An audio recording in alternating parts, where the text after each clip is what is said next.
Chapter 181 team की स्थापना के बाद वे काम जल्दी से शुरू करना चाहते थे, लेकिन अपार्टमेंट में अभी भी नवीनीकरण और अन्य चीजें की जानी थी ताकि इसे एक कार्यालय की तरह बनाया जा सके। वह सब आसानी से 1 महीने से अधिक का समय लगेगा। इस साल के खत्म होने के बाद आखिरकार वे अपने नए कार्यालय में ठीक से काम कर पाएंगे।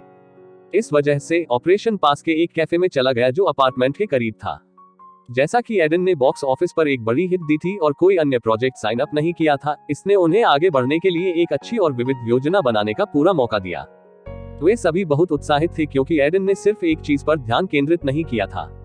गायन और अभिनय पहले से ही काफी अच्छा था, लेकिन जब वेड ने टीम को एडन की किताब के प्रतियोगिता जीतने के बारे में बताया तो उनके चेहरे देखने लायक थे। ये पहले से ही नवंबर है, इसलिए मुझे लगता है कि यह कहना सुरक्षित है कि less than behind the scene greater than के अलावा इस साल आपकी रिलीज से संबंधित कुछ भी नहीं होगा। फिर भी मुझे लगता है कि वे इस पुस्तक को जनवरी में प्रकाशित करेंगे, वेड ने कहा, और साशा, जो उसके बगल में बैठी थी, ने सिर हिलाया। लिया, जॉर्ज और जोडी आइडेन के बगल में बैठे थे और टॉम किसी व्यक्तिगत कारण से मीटिंग के लिए देर से चल रहे थे। हाँ, उस मामले में मॉडलिंग और विज्ञापनों जैसी चीजों पर अधिक ध्यान देना बेहतर होगा। तो मूल रूप से पैसा बनाना। एडन हंसा। अभिनेता आमतौर पर मॉडलिंग के लिए जाते थे क्योंकि इससे पैसा कमाना बहुत आसान था। विज्ञापनों के साथ ही अगर वे प्रोफेशनल नहीं भी होते तो भी लोग उनका चेहरा देखते और पहचानते। बहुत सारे फैशन डिजाइनर अपने नए कपड़े दिखाने के लिए मशहूर हस्तियों का इस्तेमाल करते हैं। हालांकि एडन को इस बात का अंदाजा नहीं था कि वह रैंप पर कैसे चलेंगे। वेड ने कहा, की तरह, हाँ, आपको एक ब्रांड बनाने की दिशा में यह एक अच्छा कदम है। वे अभिनेता को भी बहुत पब्लिसिटी देते हैं, खासकर विज्ञापनों के साथ। बहुत सारे अभिनेता उत्पादों से जुड़े हुए हैं क्योंकि उन्होंने उनका प्रचार किया। ये सुनकर एडन ने सिर हिलाया। मुझे एक्सो के लिए एंडोर्समेंट करके बहुत पैसा मिला है। यहाँ तक कि मैंने $500,000 से अधिक के लिए अपने अनुबंध का नवीनीकरण भी करवाया। एडन ने अपने मन में सोचा, पैसा कोई बुरी चीज नहीं थी क्योंकि पैसा ही वह चीज थी जिसकी उसे सबसे ज्यादा जरूरत थी अगर वह जोखिम उठाना चाहता था। यह एक अच्छा बैकअप भी था। वैसे भी किस प्रकार के विज्ञापन? एडन ने लिया को देखा। जब हम उनके लिए जाते हैं तो हमें आपकी छवि का ख्याल रखना होगा। हम किसी भी यादृच्छिक उत्पाद के लिए नहीं जा सकते हैं। लिया ने कहा, उद्योग में एक छवि को बनाए रखना बहुत महत्वपूर्ण था और कंपनियां ये सोचकर किसी सेलिब्रिटी से संपर्क करती थी कि किस तरह की छवि उनके ब्रांड के अनुरूप होगी। उदाहरण के लिए, एक अभिनेता जिसे सेक्स सिंबल के रूप में देखा जाता है, उसे कॉन्डोम के लिए विज्ञापन मिलेगा और महिला सेलेब्स को सौंदर्य प्रसाधन या आभूषणों के विज्ञापन आसानी से मिलेंगे। इसलिए युवाओं को लक्षित करने वाली चीजों के लिए जाना बेहतर है। जूते या स्पोर्ट्सवियर काफी अच्छे हैं, यहाँ तक कि स्नैक्स या एनर्जी ड्रिंक भी। इत्र भी, साशा ने जोड़ा, और एडन ने चुपचाप सारी जानकारी ले ली। ठीक है, मुझे वास्तव में विज्ञापनों और मॉडलिंग के लिए जाने में कोई आपत्ति नहीं है। बस ये सुनिश्चित कर ले कि मैं जिस कंपनी या उत्पाद का विज्ञापन कर रहा हूँ वह बुरी खबर तो नहीं है। एडन ने अपने वाक्य के अंतिम भाग पर जोर दिया और उसके आसपास के सभी लोगों ने सिर हिलाया, यह अच्छी तरह से जानते हुए कि कंपनी की जांच करना कितना महत्वपूर्ण है। अतीत में कुछ सेलेब्स को स्कैमर कहा गया था क्योंकि उन्होंने ऐसी वेबसाइटों या उत्पादों को बढ़ावा दिया था जिन्होंने आम लोगों के पैसे को धोखा दिया था। ये सब इस कथन को भी जोड़ता है कि अमीर लोग केवल अधिक पैसा बनाने की परवाह करते हैं। एडन जानता था कि यह सच है, लेकिन वह ऐसा नहीं करना चाहता था। अगर वह उत्पाद को अच्छी तरह से जानता भी नहीं था तो वह जनता को कैसे बता सकता था कि यह एक अच्छा उत्पाद है? चिंता मत करो, हम इसका ख्याल रख सकते हैं, वेड ने कहा, और बातचीत अन्य बातों पर आगे बढ़ गई। उन्होंने मॉडलिंग के काम के बारे में और बात की कि कैसे वेड को कुछ ब्रांडों से कुछ व्यावसायिक प्रस्ताव पहले ही मिल चुके थे। लिया बाद में उनकी पृष्ठभूमि की जांच करने वाली थी। उसके बाद वेड ने उस एल्बम का उल्लेख किया जिसके बारे में उन्होंने और एडन ने कुछ समय पहले बात की थी। तो ये पुष्टि हो गई है कि हम एल्बम के लिए जा रहे हैं, है ना? वेड ने एडन को देखा। पूरा एल्बम आइडेन पर निर्भर था क्योंकि वह अधिकांश गानों का संगीतकार बनने वाला था। यह उनकी गायक गीतकार की छवि को और अधिक बढ़ावा देने के लिए था। इसलिए महान गीत बनाने के लिए उन्हें सही मानसिक स्थिति में रहने की आवश्यकता थी। हाँ, मुझे लगता है कि मैं अच्छे गाने बना पाऊंगा। 8-9 ट्रैक मुश्किल नहीं होंगे, एडन ने कहा, बहुत आत्मविश्वास और इसके बारे में उत्साहित दिख रहा है। उनका अपना एल्बम होना उनके संगीत करियर का अगला चरण था और उन्हें यह भी लगा कि यह इसके लिए सही समय है। यह अच्छा है अगर हम गानों के लिए कुछ सहयोग प्राप्त करने के लिए अन्य रिकॉर्ड लेबल से संपर्क कर सके। अगर एडन गानों पर अन्य कलाकारों के साथ काम कर रहे हैं तो प्रशंसक उत्साहित होंगे, जोडी ने कहा। फिर एडन और वेड को देखा। आप दोनों के रिकॉर्ड लेबल में कनेक्शन है ना? एडन, आपने पहले ग्रे के साथ काम किया था, आपका रिश्ता कैसा है? मेरा रिश्ता उसके साथ बहुत अच्छा है। उन्होंने मुझे लॉस्ट इन द स्काई की सफलता के लिए बधाई संदेश भेजा, इसलिए मुझे पूरा यकीन है कि वह सहयोग के लिए सहमत होंगे। वेड ने भी सिर हिलाया और जोड़ा, साइको मीडिया में भी मेरे संपर्क है। दरअसल एडन ने एक्स स्टार पर साइको मीडिया के सीईओ स्टीवन मैकडॉनल्ड के साथ काम किया था। हाँ, मुझे नहीं लगता कि एल्बम में अन्य कलाकारों को शामिल करना कोई समस्या होगी। संगीत उद्योग में एक साथ काम करने वाले दो लोकप्रिय कलाकार बहुत बड़ी बात थी, और यह सामान्य रूप से होता अगर कलाकार एक दूसरे को एक साथ काम करने के लिए पर्याप्त पसंद करते। अन्य कलाकारों को कुछ गानों पर सहयोग करके एल्बम को बढ़ावा देने का यह एक बहुत अच्छा तरीका था। कुछ एल्बम अन्य प्रशंसक आधारों को भी आकर्षित करने के लिए सहयोग से भरे होंगे। अगर हम 4 महीने में एल्बम का निर्माण पूरा कर सकते हैं तो हम इसे मार्च में रिलीज कर सकते हैं। टूर मैनेजर जॉर्ज ने कहा, मुझे लगता है कि हमें कोचेला जैसे संगीत समारोहों को लक्षित करना चाहिए। एक ही समय में अवार्ड शो हो रहे हैं, क्या आप इसे संभाल पाएंगे? एडन ने जॉर्ज की ओर देखा, जो आत्मविश्वास से मुस्कुराया। चिंता मत करो, इसे मेरे ऊपर छोड़ दो। एक टूर मैनेजर के रूप में ये सुनिश्चित करना जॉर्ज का कर्तव्य था कि एडन द्वारा किया जा रहा कोई भी कार्यक्रम सफल हो। ये काफी कठिन काम था, खासकर जब एडन को अपना संगीत कार्यक्रम मिलेगा। एल्बम के बारे में बात करने के बाद less than behind the scene greater than के बारे में कुछ और बात हुई, और फिर वे एक गंभीर समस्या पर चले गए, एडन की अगली अभिनय परियोजना। हर कोई उनके गीतों से पहले से ही प्रभावित था और कुछ इसी तरह की उम्मीद कर रहा था, लेकिन अभिनय में इस बात की बहुत छानबीन की जा रही थी कि वह आगे एक प्रोजेक्ट के रूप में क्या लेने जा रहे हैं। वेड अपने द्वारा लाए जा रहे किसी भी प्रोजेक्ट से एडन को प्रभावित नहीं कर पाए थे, इसलिए उन्होंने उस प्रकार की परियोजना के बारे में बात की जो एडन के अनुरूप होगी। वह एक और रोम कॉम के लिए नहीं जाना चाहते थे ताकि एक और रोम कॉम अभिनेता के रूप में न देखा जा सके। वेड ने ब्लैक सैंड्स के प्रीक्वल की संभावना के बारे में बात करने के लिए ग्रेनाइट फिल्म्स से भी संपर्क किया था, जिसमें काई अगस्त मुख्य किरदार था। फिल्म के बाद पहले इसके बारे में बातें हुई थी और काई इतनी लोकप्रिय हो गई थी, लेकिन ग्रेनाइट फिल्में इतनी जल्दी इस विचार के साथ जाने को तैयार नहीं थी क्योंकि ब्लैक सैंड्स को 1 साल भी नहीं हुआ था। वे थोड़ा और इंतजार करना चाहते थे और प्रीक्वल के लिए एक बेहतर कहानी पाना चाहते थे। अंत में उन्होंने फैसला किया कि उन्हें सही प्रोजेक्ट का इंतजार करना चाहिए, एक प्रोजेक्ट जो मेरे लिए एक नया अनुभव हो सकता है। वाइकिंग्स प्रकाशन ने शीर्ष पुरस्कार के लिए विवाद में 3 पुस्तकों का नाम जारी करने के बाद उन्होंने पुरस्कार समारोह के दिन की घोषणा की और कई लोगों को आमंत्रित किया। हालांकि पुरस्कार समारोह अभी भी बहुत छोटा था और इसका प्रसारण भी नहीं होगा। कुछ पत्रकार वहां जा रहे थे, लेकिन कुछ भी आकर्षक नहीं था। समारोह के दिन एडन ने अंकल सैम और उनके चचेरे भाई को समारोह में आमंत्रित किया। उसकी मौसी की किसी तरह की योग कक्षा थी, इसलिए वह शामिल नहीं हो रही थी। आप अच्छे लग रहे हो, आप जितना अच्छा नहीं है। ठीक है, हम सभी परिवार में सुंदर हैं। आपको मुझसे कुछ ही कम मिला है, कोई बड़ी बात नहीं। अंकल सैम मुस्कुराए, चेहरे पर मुस्कान के साथ एडन के कंधे को थपथपाया। ये पहली बार था जब वह अपने भतीजे को कोई पुरस्कार जीतते हुए देख रहे थे, जिसके चलते उन्होंने ग्रे कलर का सूट पहना हुआ था जो उन पर काफी अच्छा लग रहा था। यहाँ आने से पहले वह एक सैलून में भी गए थे, इसलिए वह बिल्कुल 80 के दशक के माफिया फ्लिक में उत्तम दर्जे के गैंगस्टर बॉस की तरह दिखते थे। इसे रोको पिताजी, आप हमेशा नशीला व्यवहार करते हैं, एडन की चचेरी बहन लिसा ने अपना सिर हिलाते हुए कहा। अगर यह सच है तो यह मादक नहीं है के रूप में वे मजाक उड़ाया। एडन चारों ओर एक नजर ले लिया। फिलहाल वे हॉल के अंदर खड़े थे जहां अवार्ड सेरेमनी हो रही थी। बहुत सारे लोग पहले ही आ चुके थे और यहाँ कुछ लेखक भी थे जिन्हें वह जानता था। वे बस आपस में बातें कर रहे थे। कोने में एडन कुछ पत्रकारों को कैमरों के साथ भी देख सकता था। सौभाग्य से उन्होंने उसे अभी तक नहीं देखा था। रिचर्ड यहाँ होता तो अच्छा होता, एडन ने अपने मन में सोचा। उसने उसे आमंत्रित किया था, लेकिन रिचर्ड ने ये कहते हुए मना कर दिया कि वह कुछ और चीजों में व्यस्त है। उसके व्यक्तित्व को जानकर उसने उसे धक्का नहीं दिया था। अरे सैम, तभी किसी ने अंकल सैम को फोन किया। वे सब अपना सिर घुमाकर देखने लगे कि आवाज किस ओर से आई थी। एडन ने एक बूढ़े आदमी को देखा जिसके काले बाल रंगे हुए थे और एक बेत उनकी ओर चल रही थी। उसके पीछे एक भूरे बालों वाला आदमी था जिसके चेहरे पर मुस्कुराहट थी। इत्तेफाक से एडन ने उसे पहचान लिया। Jack Anderson. Chapter 182। Jack Anderson. Aiden ने सोचा, भूरे बालों वाले लड़के को अपने बगल में बेत के साथ बूढ़े आदमी के साथ चलते हुए देख रहा था। पुरस्कार समारोह में आने से पहले एडन ने अन्य 2 लेखकों पर थोड़ा शोध किया था जिनके उपन्यास शीर्ष 3 में आए थे। उसे less than A devil in the city greater than के लेखक के बारे में कुछ भी नहीं मिला था, लेकिन जैसा कि जैक ने खुद को प्रकट किया था, वह उसके बारे में जानता था। एडन ने जैक की एक किताब भी पढ़ी थी जो उसे पसंद आई थी। वह उस किताब की वजह से जैक की प्रतिभाओं को स्पष्ट रूप से देख सकता था। हालांकि वह अभी भी नहीं जानता था कि जैक के बगल वाला बूढ़ा कौन था। जेम्स, तुम यहाँ क्या कर रहे हो? अंकल सैम ने उस बूढ़े आदमी से हाथ मिलाते हुए कहा, जिसे जाहिरा तौर पर जेम्स कहा जाता था। हालांकि उनके चेहरे पर मुस्कान थी, अंकल सैम उनसे मिलकर बहुत खुश नहीं दिखे। मैं यहाँ अपने बेटे की वजह से हूँ। वह आज यहाँ एक पुरस्कार जीतने जा रहा है। यह मेरे लिए गर्व का क्षण है, इसलिए मैंने लंदन से सीधे फ्लाइट ली। जेम्स ने भारी ब्रिटिश लहजे में कहा, उसके बगल में खड़े जैक की ओर देखते हुए। जैक एंडरसन, मेरी किताब less than dumb people greater than को आज नामांकित किया गया है। ये कहते हुए उनके चेहरे पर मुस्कुराहट थी कि इस उपलब्धि पर उन्हें गर्व है।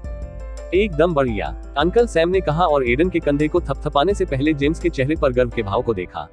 दरअसल यहाँ मेरा भतीजा आइडेन भी नामांकित है। सचमुच मुझे नहीं पता था कि आपके परिवार में कोई लेखक है। एडन सिर्फ लिखने की कोशिश कर रहा है, वह वास्तव में एक अभिनेता है। ओह, एक अभिनेता। जेम्स ने एडन को दिलचस्पी से देखा। ब्रॉडवे या आप फिल्मों में कोशिश कर रहे हैं? केवल उस एक वाक्य से ये स्पष्ट हो गया था कि जेम्स आइडेन के बारे में कुछ नहीं जानता था। ये समझ में आता है क्योंकि वह अमेरिका से नहीं था और लंदन में रहता था, जहां एडन अपेक्षाकृत कम जाना जाता था। हैरानी की बात यह थी कि जैक ने भी ऐसा ही एक्सप्रेशन दिखाया। मैं फिल्मों की कोशिश कर रहा हूँ, अभी तक ब्रॉडवे की कोशिश नहीं की है। एडन ने मुस्कुराते हुए जवाब दिया, कुछ भी नहीं बताया। ओह, फिर अगर आपको यहाँ काम नहीं मिल रहा है तो मैं आपको लंदन में एक भूमिका दिलाने में मदद कर सकता हूँ। वहाँ कई सारे थिएटर ग्रुप लेस देन हेमलेट ग्रेटर देन परफॉर्म कर रहे हैं। रिकॉर्ड के लिए लेस देन हेमलेट ग्रेटर देन शेक्सपियर के सर्वश्रेष्ठ कार्यों में से एक था। धन्यवाद। इतना कहकर एडन मन ही मन मुस्कुराया। आजकल जैसा कि हर कोई उसे पहचानता है, चाहे वह कहीं भी जाए, यह एक ताजा बदलाव जैसा महसूस होता है। ये तब था जब जैक ने उस पर ध्यान केंद्रित किया। तो आप लेस देन पर्दे के पीछे ग्रेटर देन के लेखक हैं। एडन सिल्वर, चांदी की आंख। मैंने कलम के नाम के लिए अपना उपनाम छोटा कर लिया है। ओह ठीक है, जैक ने आइडेन पर आंखें मूंदने से पहले कहा। मुझे ऐसा लग रहा है कि मैंने आपको कहीं देखा है। इससे ये स्पष्ट हो गया कि जैक वास्तव में एडन के बारे में नहीं जानता था। अधिक से अधिक उसने आइडेन की फिल्म का पोस्टर देखा था या उसके प्रदर्शन का वीडियो देखा था। इसने लिसा को आश्चर्यचकित कर दिया, जो सबसे ज्यादा एडन के पास खड़ी थी। वह वास्तव में आपको नहीं जानता। कितना आश्चर्य है, वह एडन से फुसफुसाया। यह एक बड़ी दुनिया है, ऐसा नहीं है कि हर कोई मुझे जानने वाला है। एडन वापस फुसफुसाया और फिर जैक बोलना शुरू कर दिया। वैसे भी पुरस्कार के साथ शुभकामनाएं। मुझे लगता है कि आपको इसकी आवश्यकता हो सकती है, जैक ने थोड़े मजाकिया लहजे में कहा, एडन और लीसा के सामने फुसफुसाते हुए नाराज। जैसा कि आप जानते होंगे, मैं एक अनुभवी लेखक हूँ, इसलिए अधिक संभावना है कि मैं पुरस्कार जीतने जा रहा हूँ। मैं आपको बता रहा हूँ ताकि आप खुद को तैयार कर सके। ये सुनकर एडन को केवल एक ही बात सूझी, क्या यह उसके लिए लाल झंडा है? यह आदमी वास्तव में एक वेब उपन्यास के एक गौरवपूर्ण चरित्र की तरह काम करता है। इसके बारे में सोचते हुए अपने आप में मुस्कुराते हुए आइडेन ने जैक की ओर देखा। मैं तुमसे भी यही कहूंगा। मैं नया हो सकता हूँ, लेकिन मुझे पूरा यकीन है कि मेरा उपन्यास अच्छा प्रदर्शन करेगा। चलो इसके बारे में देखते हैं। ये कहने के बाद जैक अपने दादा जेम्स के साथ चला गया, जिन्होंने अंकल सैम के साथ भी अपनी बात समाप्त कर ली थी। उसे बहुत गर्व है, लेकिन वो मेरे जैसे ही स्तर पर है। स्तर 7। एडन ने अपने मन में सोचा कि अंकल सैम ने अचानक उसे कंधे से पकड़ लिया। यह इतना अचानक था कि वह आश्चर्य से चिल्लाया। क्या हुआ? उसने अंकल सैम की ओर देखते हुए पूछा। उस कमीने के बेटे को मारो। तुम्हारा मतलब जैक है? हाँ, मैं उसे रोते हुए देखना चाहता हूँ क्योंकि वह आपसे हार जाता है। अंकल सैम ने उनकी आंखों में स्पष्ट दृढ़ संकल्प के साथ कहा। लिसा अपने चचेरे भाई और पिता के बीच की बातचीत को देखकर पहले से ही खुश थी। आपकी जानकारी के लिए, मैं उसे रुलाने के लिए उसके साथ कोई बॉक्सिंग मैच नहीं करने जा रहा हूँ। और हुआ भी क्या? मैंने सोचा था कि आप और जेम्स दोस्त थे। एडन ने वह सवाल पूछा जिसके बारे में वह सबसे अधिक उत्सुक था, और अंकल सैम ने अपनी कहानी बताने से पहले उसे अपनी पकड़ से बाहर कर दिया। ये कुछ ऐसा था जो उसके और जेम्स के बीच वर्षों से चल रहा था। बात यह है कि मैं जेम्स से लंदन में मिला था जब मैं अपना कॉलेज कर रहा था। उस वक्त मैं लेखक बनने के लिए साहित्य में डिग्री हासिल करने की कोशिश कर रहा था। अंकल सैम ने बताना शुरू किया। इसके कुछ हिस्से एडन को पता थे, जैसे उनके अंकल का पहला सपना लेखक बनना था। उस समय मैं और जेम्स दोनों एक दूसरे के खिलाफ प्रतिस्पर्धा करते थे। कॉलेज से निकलने के बाद उन्होंने और मैंने अपनी पांडुलिपियों को प्रकाशकों को भेजना शुरू किया, लेकिन कोई प्रकाशक आपकी पुस्तक प्रकाशित करने के लिए सहमत नहीं हुआ। हाँ, और उनकी पुस्तकें प्रकाशित होती रहीं। बार बार असफल होने के बाद मैंने अपनी प्रतिभा की कमी को स्वीकार किया, लेकिन जब भी हम मिले जेम्स मेरा मजाक उड़ाते रहे। वह मेरा मजाक उड़ाने के लिए मुझे पार्टियों में बुलाता था। अंकल सैम ने अपने बचपन के दिनों को याद करते हुए कहा। यह उसके लिए अच्छा समय नहीं था, क्योंकि उसका जीवन उसे असफल करार दे रहा था। आपने प्रतिशोध के लिए कुछ नहीं किया। आप कुछ भी नहीं करने के प्रकार नहीं है। एडन ने एक भान उठाई और अंकल सैम मुस्कुराए। मैंने कुछ योजना बनाई थी, लेकिन समय खराब था। उसने आह भरी। आपके पिताजी ने मुझे हॉलीवुड में जाने के लिए लॉस एंजल्स आने के लिए कहा और मैं उसके बाद अमेरिका में बस गया। मैं जेम्स से शायद ही कभी मिला था, इसलिए मुझे कभी बदला लेने का मौका नहीं मिला। लीजा, जो अभी तक पूरी बातचीत सुन रही थी, ने आखिरकार अपना मुंह खोल दिया। पिताजी, साल हो गए हैं, बस जाने दो। लिसा, बदला लेने के लिए कुछ नहीं है। ये कुछ ऐसा है जिसे आपको लेने की जरूरत है, या इस दुनिया में वे आपको एक पुशोवर कहेंगे। अब भी जेम्स मुझसे सॉरी कह रहा था, ऐसा अभिनय कर रहा था जैसे आइडेन पहले ही प्रतियोगिता हार चुका हो। वह आदमी बहुत घमंडी है और उसे नीचे उतारने की जरूरत है। उस समय आइडेन को लगा कि बदला लेने की सारी बातों के साथ उसके चाचा निश्चित रूप से एक साधना कल्पना में फले फूले होंगे। चेहरे पर हल्की मुस्कान के साथ सिर हिलाते हुए उसने अपना मुंह खोला। मुझे लगता है कि विजेता पहले से ही तय है, इसलिए मैं वास्तव में इसके बारे में कुछ नहीं कर सकता। हम विजेता के सामने आने तक इंतजार कर सकते हैं। वह ठीक है। मुझे पता है कि तुम उस आदमी को हरा दोगे। आपका उपन्यास बहुत अच्छा था, खासकर आपके द्वारा किए गए सभी संपादनों के बाद। मैं बस तब तक इंतजार कर रहा हूं जब तक कि मेरा बदला लेने के लिए जैक हार न जाए। धीरे धीरे पूरा हॉल लोगों से भर गया और बिना किसी देरी के समारोह शुरू हो गया। वाइकिंग प्रकाशन ने न्यूयॉर्क के साहित्यिक समुदाय में काम करने वाले बहुत से प्रतिष्ठित लोगों को बुलाया था। यहाँ तक कि हॉलीवुड एजेंसियों के कुछ अधिकारी भी थे जिनका मुख्यालय न्यूयॉर्क में था। जल्द ही मेजबान मंच पर आया और मुख्य बात पर जाने से पहले बातचीत के साथ समारोह की शुरुआत की। चलो मुख्य बात पर चलते हैं। सबसे पहले आइए उन 3 पुस्तकों की सराहना करें जो अविश्वसनीय हैं। वे भी जल्द ही प्रकाशित होने जा रहे हैं। मेजबान के इतना कहते ही लोग तालियां बजाने लगे। किताबों के नाम स्क्रीन पर आ गए। अंकल सैम ने अपने चेहरे पर मुस्कान के साथ एडन के कंधे को थपथपाया। अब पुरस्कार के लिए तीसरे स्थान का विजेता वह है जिसने संपादकों को एक बहुत ही ठंडी कहानी प्रस्तुत की। ये कुछ ऐसा था जो उन्हें प्रत्येक पृष्ठ को पढ़ने के दौरान ठंडक का एहसास कराता था। कार्ल जॉनसन द्वारा लिखित less than the devil in the city greater than के लिए इसे छोड़ दो। जैसा कि मेजबान ने घोषणा की, सूट में एक काला आदमी अपने चेहरे पर मुस्कान के साथ खड़ा हो गया। पहले स्थान पर हारने से उनके चेहरे पर थोड़ी निराशा थी, लेकिन मंच पर खड़े रहना ही उनके लिए बड़ी बात थी। अपने भाषण में कार्ल ने इस बारे में बात की कि कैसे उन्होंने वर्षों से अपने परिवार की मदद करने की सख्त कोशिश की थी। एक गरीब परिवार से आने के कारण उनके लिए लेखन जैसे करियर में आना आसान नहीं था, लेकिन आज उन्होंने ये कर दिखाया। उनकी किताब प्रकाशित होने वाली थी। जैसे ही कार्ल ने पुरस्कार लिया, उनकी आंखों में सचमुच आंसू आ गए। एडन देख सकता था कि यह उसके लिए कितना मायने रखता है। इसके हो जाने के बाद प्रतियोगिता में केवल एडन और जैक ही बचे थे। उनमें से एक विजेता था जबकि दूसरा पुरस्कार लेकर घर जाने वाला था। अब केवल 2 उपन्यास बचे हैं। मेजबान ने हॉल के चारों ओर देखते हुए कहा। एक कॉर्पोरेट कर्मचारी के जीवन की कहानी है और वह दिन प्रतिदिन जीवन को कैसे देखता है, जबकि दूसरी कहानी एक सपने का पीछा करते हुए संघर्ष करने की है। हॉलीवुड के दिल में आधारित एक कहानी। इनमें से केवल एक ही विजेता बनने जा रहा है।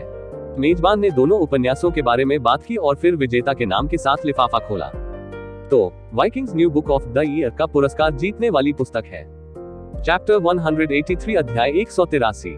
आलसी कलम का नाम। ये वास्तव में रोमांचक नहीं है। मेरे संपादक को धिक्कार है। सिर्फ उन्हीं की वजह से मैं यहाँ फंस गया हूँ। पुरस्कार समारोह में मौजूद पत्रकारों में से एक ने खुद को जम्हाई लेने से रोकते हुए सोचा। उन्हें किताबों या पुरस्कार प्राप्त करने वाले लोगों में कोई दिलचस्पी नहीं थी। दरअसल वह कोई ऐसा व्यक्ति था जिसे पढ़ने से नफरत थी। लेकिन नौकरी तो नौकरी होती है। जब आपका संपादक चाहता है कि आप कुछ करें, तो भले ही आपकी इसमें रुचि न हो, फिर भी आपको इसे करने की आवश्यकता है। ज्यादातर नौकरियों का यही हाल था और मीडिया कंपनियों का भी यही हाल था। संपादक वाइकिंग्स प्रकाशन पर एक शीर्षक चाहते थे और कैसे उनकी प्रतियोगिता लेखकों के एक नए बैच के लिए एक मंच पाने का एक अच्छा तरीका है। वहीं बीते दिनों इनमें से बहुत सी किताबें फिल्में या सीरीज बन गई थी। जब भी हॉलीवुड फिल्म के विचारों से बाहर निकलता है तो वे अनुकूलन के लिए पुस्तकों की तलाश करते हैं। इनमें से बहुत सी किताबें अक्सर फिल्म की वजह से बहुत मशहूर हो जाती थी। मेरा जीवन ऐसा क्यों है? जब मुझे एंटरटेनमेंट डिपार्टमेंट में ट्रांसफर किया गया तो मैंने सोचा कि मैं सेलिब्रिटीज का इंटरव्यू लूंगा। रिपोर्टर ने ये सोचकर आह भरी और पोडियम पर मेजबान की ओर देखा। आप काफी बोर लग रहे हैं, रिपोर्टर के बगल में कैमरामैन ने कहा और उसने सिर हिलाया। हाँ, मैं एक ऐसी जगह पर खड़ा हूँ जहाँ मुझे ये भी नहीं पता कि कौन भाग ले रहा है। संपादक ने कहा कि यह अच्छा है अगर मैं प्रसिद्ध लेखकों का साक्षात्कार ले सकता हूँ जो लेख में जोड़ने के लिए भाग ले रहे हैं, लेकिन मुझे ये भी नहीं पता कि लेखक कौन है और कौन नहीं है। क्या आपने यहाँ आने से पहले अपना शोध नहीं किया? कैमरामैन ने एक भान उठाए। यह एक अचानक काम था। जो व्यक्ति ऐसा करने जा रहा था उसे अस्पताल में भर्ती कराया गया। जाहिर है उसने एक हड्डी या कुछ तोड़ दिया। कठिन भाग्य तो। कैमरामैन ने सिर हिलाया। प्रसिद्ध लेखकों पर ऑनलाइन सामग्री खोजने का प्रयास करें और यहाँ अतिथि के साथ उनके चेहरों का मिलान करने का प्रयास करें। वैसे भी वे पहले स्थान की घोषणा कर रहे हैं। कैमरामैन और रिपोर्टर दोनों ने मंच पर ध्यान केंद्रित किया। भले ही वे लेखकों में रुचि नहीं रखते थे, लेकिन प्रथम स्थान प्राप्त करने वाले ने उनकी जिज्ञासा को आकर्षित किया। तो Vikings new book of the year का पुरस्कार जीतने वाली पुस्तक है एडन सिल्वर द्वारा। जैसे ही मेजबान ने पहले विजेता की घोषणा की, लोग तालियां बजाने लगे। भूरे रंग के सूट में एक बूढ़ा व्यक्ति उत्तेजना के कारण जोर से चिल्लाता भी था। बहुत सारी विविध निगाहों को आकर्षित करता था, लेकिन लोग ज्यादातर उसे प्रशंसक समझकर अनदेखा कर देते थे। जल्द ही एक सुंदर आकर्षक लड़का, जो युवा दिख रहा था, अपने चेहरे पर मुस्कान के साथ पुरस्कार प्राप्त करने के लिए मंच पर आया। उसे देखकर रिपोर्टर केवल एक ही बात सोच सका, क्या मैंने उसे पहले नहीं देखा है? कैमरामैन भी यही सोच रहा था, लेकिन वे दोनों यह नहीं बता पा रहे थे कि वास्तव में उन्होंने उसे कहां देखा था। इसके बाद मेजबान ने विजेता से बातचीत शुरू की। पहले स्थान पर बधाई। क्या ये तुम्हारी किताब है? और क्या एडन सिल्वर आपका असली नाम है या सिर्फ एक पेन नेम? हाँ, यह मेरी पहली किताब है, उसने कहा। असल में मेरा असली नाम एडन सिल्वेरी है। चांदी की आंख। जब रिपोर्टर ने वह नाम सुना जो ड्रैगन के बारे में एक फैंटेसी श्रृंखला के एक पात्र के नाम जैसा लग रहा था, तो उसे कुछ सूझा। हॉल में मौजूद अन्य लोग भी आपस में कानाफूसी करने लगे थे, धीरे धीरे समझ रहे थे कि वह कौन है। क्या एडन सिल्वेरी उस अभिनेता का नाम नहीं है जिसकी फिल्म वर्तमान में सिनेमाघरों में चल रही है? वो एक गायक भी है ना? कैमरामैन उसकी ओर मुड़ा और पूछा। मुझे भी ऐसा ही लगता है, मैं जांच करता हूँ, रिपोर्टर ने कहा और आइडेन को देखने के लिए अपना फोन निकाला, और जैसा उसने सोचा था, ये वही व्यक्ति था। अचानक उसके झुके हुए कंधे उठे जैसे ही उसमें उत्साह दौड़ा। ये बड़ी खबर हो सकती है। यहाँ बहुत सारे अन्य बड़े मीडिया घराने भी नहीं हैं। इसका खुलासा करने वाले हम ही हो सकते हैं। रिपोर्टर पहले से ही हेडलाइन की कल्पना कर सकता था। प्रतिभाशाली गायक, गीतकार और अभिनेता ने अपना पहला पुरस्कार प्राप्त करते हुए लेखन की ओर रुख किया। ऐसा कुछ निश्चित रूप से लोगों को लेख पर क्लिक करने के लिए मजबूर करेगा, खासकर जब उनकी फिल्म सिनेमाघरों में चल रही हो। यह उनका पहला बड़ा लेख हो सकता है। लेख के बारे में सोचते हुए रिपोर्टर ने जैक पर तब ध्यान नहीं दिया जब वह दूसरे स्थान के लिए अपना पुरस्कार लेने के लिए एक रूखी अभिव्यक्ति के साथ गया। वह पहले से ही अपना लैपटॉप प्राप्त करना और लेख लिखना शुरू करना चाहता था। नहीं, शायद मुझे उसका इंटरव्यू मिल सकता है। कुछ पंक्तियां भी बहुत अच्छी होंगी। मुझे इसके बारे में संपादक को सूचित करना चाहिए, रिपोर्टर ने सोचा और संपादक को बुलाने के लिए जल्दी से अपना फोन निकाला। तारान कंठे, जेम्स, मुझे खेद है कि आपका बेटा खो गया। मुझे उसके और आपके लिए बहुत बुरा लग रहा है। एडन के पुरस्कार जीतने के बाद अंकल सैम ने जेम्स के पास जाने से पहले एक मिनट भी बर्बाद नहीं किया, जो खुद ही गुस्से में था। जब उसने अंकल सैम को अपने चेहरे पर मुस्कुराहट के साथ देखा, तो उसे एक बुरा पूर्वाभास हुआ। हाँ, ऐसा लगता है जैसे उसे अभी भी बहुत कुछ सीखना है। प्रतियोगिताएं मुश्किल हैं, जेम्स ने कहा। हाँ, मेरा मतलब है कि अगर वह एक लेखक और अपने पहले काम से हार रहा है, तो उसके पास सीखने के लिए बहुत कुछ है। फिर भी एडन पहले स्थान पर लेखक नहीं है। ये सुनकर जेम्स के चेहरे पर भाव थोड़ा टूट गया और उसने जल्दी से इसका खंडन करने की कोशिश की। ठीक है, मुझे लगता है कि वह इस करियर में अभिनय से बेहतर करेंगे। वैसे भी वह इसमें कहीं नहीं है। तुमसे किसने कहा? अंकल सैम ने सिर झुका लिया। मेरे भतीजे की फिल्म अभी भी थिएटर में चल रही है। लोग कह रहे हैं कि यह $100 मिलियन से भी ज्यादा कमा सकता है। यह अभी तक यूके में रिलीज नहीं हुई है, इसलिए मुझे लगता है कि आप इसके बारे में नहीं जानते हैं। क्या? ये सुनकर जेम्स आश्चर्यचकित दिखे, लेकिन अंकल सैम के चेहरे पर आत्मविश्वास ने उन्हें बता दिया कि यह झूठ नहीं था। जब उन्होंने पत्रकारों पर अपना ध्यान केंद्रित किया, तो उन्होंने उन्हें आइडेन पर चिल्लाते हुए देखा। ये केवल इसलिए नहीं था क्योंकि उन्होंने प्रथम पुरस्कार जीता था। ऐसा इसलिए था क्योंकि वह एक सेलिब्रिटी थे। ओह हाँ, मैं निश्चित रूप से यह नहीं जानता था। इसके बारे में क्या ख्याल है? मैं आपको थिएटर में उनकी फिल्म देखने के लिए आमंत्रित कर सकता हूँ। मुझे लगता है कि आप इसे पसंद करेंगे। एडन ने इसके लिए साउंड ट्रैक भी बनाया था ताकि मैं आपको उसके बारे में बहुत कुछ बता सकूं। जरूर, जेम्स अपने शब्दों में फंस गया, न जाने कैसे जवाब दे। वह अंकल सैम के लिए केवल इसलिए घमंडी था क्योंकि उसे विश्वास था कि उसका बेटा प्रथम पुरस्कार प्राप्त करेगा, लेकिन अब उसे यकीन था कि उसका पुराना दोस्त उसे आसानी से जाने नहीं देगा। जैसे जैसे उनके हाव भाव टूटते गए, अंकल सैम और अधिक भीतर तक हंसे। मैं आज उसका बदला लेने जा रहा हूँ, जेम्स। आपके बेटे के विपरीत मेरे भतीजे में प्रतिभा थी जिसके बारे में मुझे भी नहीं पता। ये सोचकर वह मन ही मन सोचने लगा, तारांकन, ये बहुत अच्छा लगता है। एडन ने सोचा जब वह पुरस्कार लेने के लिए मंच पर थे। वह अच्छी तरह जानता था कि वह पुरस्कार जीत सकता है, लेकिन सोचना और वास्तव में इसे हासिल करना पूरी तरह से अलग चीजें थी। उसने महसूस किया कि उसने हार्ले या रिचर्ड को निराश नहीं किया जिसने उसे बनाने में मदद की थी। जैसे ही उन्होंने संक्षिप्त भाषण दिया और मंच से उतरे, हाल में मौजूद पत्रकारों और पत्रकारों ने सवाल पूछने के लिए उन्हें घेर लिया। तुमने लिखने की कोशिश क्या की? आपकी फिल्म की पहले से ही विंटर हिट के रूप में सराहना की जा रही है। आप इसके बारे में कैसा महसूस करते हैं? किताब लिखने के पीछे आपकी प्रेरणा क्या थी? क्या हम आपसे और किताबें लिखने की उम्मीद कर सकते हैं? क्या लिखना आपका भी शौक है? कृपया कुछ विवरण दें। कहानी एक अभिनेता के बारे में है जो पता चला है। क्या यह आपके अपने जीवन से प्रेरित है या यह एक मूल कहानी है? पुरस्कार जीतकर आप कैसा महसूस कर रहे हैं? आपने उपन्यास क्यों लिखा? क्या आप अपनी पुस्तक को प्रकाशित होने के बाद अच्छा प्रदर्शन करते हुए देखते हैं? क्या आपको नहीं लगता कि एक सेलिब्रिटी होने के नाते इस किताब का दूसरों पर अनुचित लाभ होगा? एडन ने धैर्यपूर्वक एक एक करके सभी सवालों के जवाब दिए और कैमरे का फ्लैश उनके चेहरे पर घूमता रहा। 20 मिनट के बाद ही वह अंकल सैम और लिसा की ओर रास्ता बनाने के लिए पत्रकारों के जमावड़े से बाहर निकलने में कामयाब रहे। उसी समय एक कोने में खड़े होकर जैक एडन ऑनलाइन पर जांच करते समय अपने बाएं हाथ में दूसरे स्थान की ट्रॉफी पकड़े हुए था। आइडेन के सेलिब्रिटी होने की बात उन तक भी पहुंची और जब उन्होंने देखा कि आइडेन के सोशल मीडिया पर इतने फॉलोअर्स हैं तो उन्हें हार का एहसास हुआ। अपने औसतन 400 के फॉलोअर्स की तुलना में एडन के सोशल मीडिया पर 2 मिलियन से अधिक फॉलोअर्स थे। जब उन्होंने अपनी फिल्मों और गानों पर ध्यान दिया तो जैक को एहसास हुआ कि उन्होंने उन्हें कहां देखा था।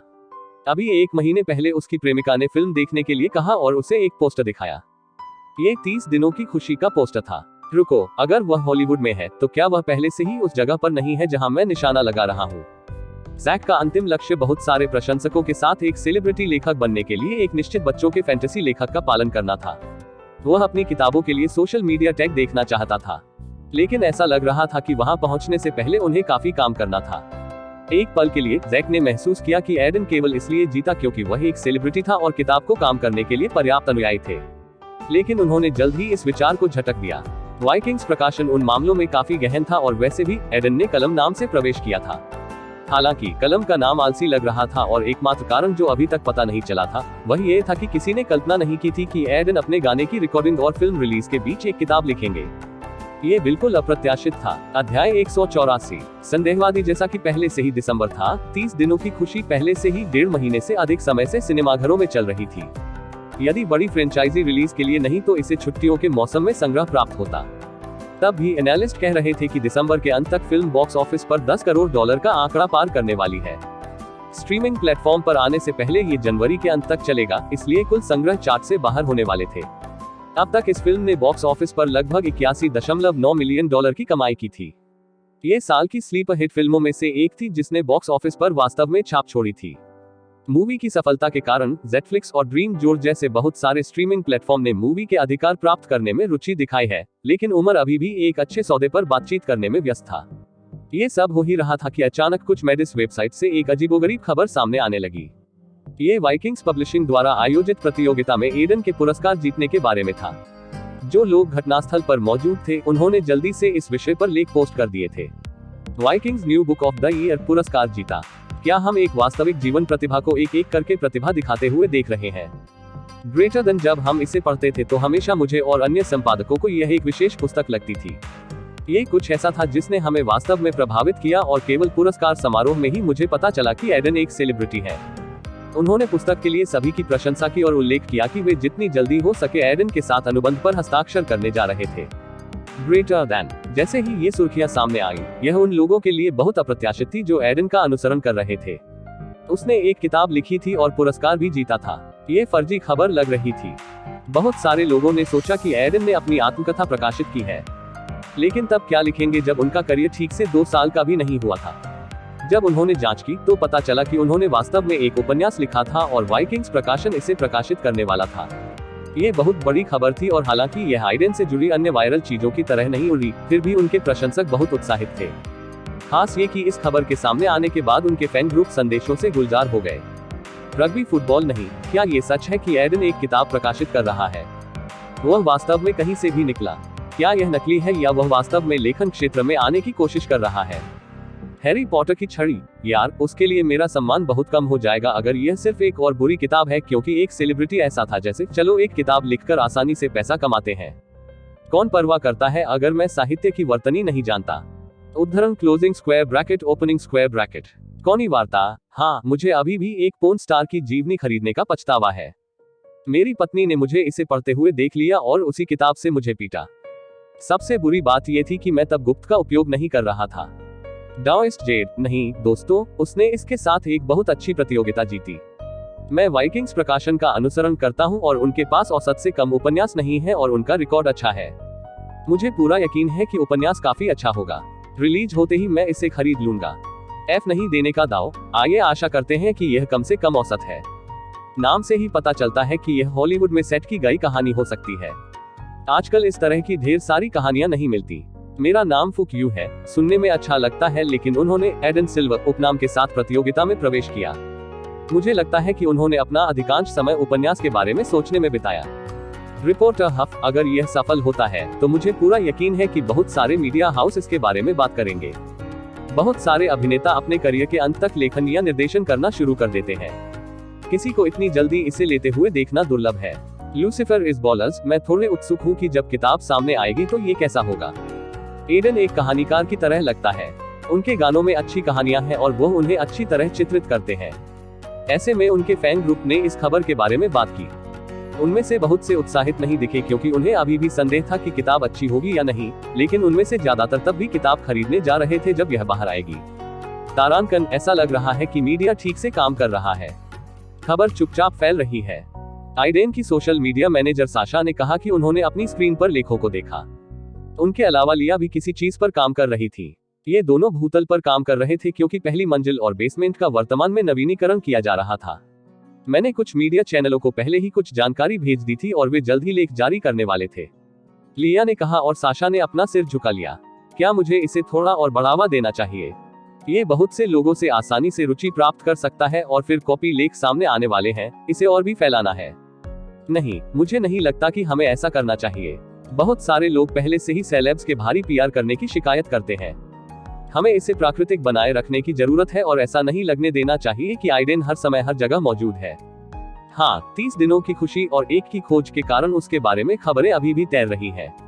ओवर एक्सपोजर एक ऐसी चीज थी जिससे कई नए जमाने के सेलिब्रिटी पीड़ित हैं। आंशिक रूप से यह उनकी और उनकी पीआर टीमों की गलती थी क्योंकि उनका स्काईग्राम और स्पैरो बहुत सारे पोस्ट और तस्वीरों से भरे होंगे। पीआर टीम इंटरनेट पर हर जगह सेलिब्रिटी के लिए सचमुच जोर देगी और ओवर एक्सपोजर के कारण लंबी अवधि में उनमें किसी भी तरह की दिलचस्पी काफी कम हो जाएगी। उनकी नई परियोजनाओं में रुचि पैदा करना कठिन हो जाएगा। इसलिए लिया और सारा दोनों एडन के लिए इससे बचना चाहती थी। वह पहले से ही ऐसे व्यक्ति थे जिन्होंने हर साल बहुत सारी परियोजनाएं की, जिससे यह मनोरंजन समाचारों में बहुत कुछ बना। बीते एक साल में वह कई बार ट्रेंड कर चुके हैं। ये स्वाभाविक था तो ठीक था, लेकिन वे उसे अन्यथा नहीं धकेल सकते थे।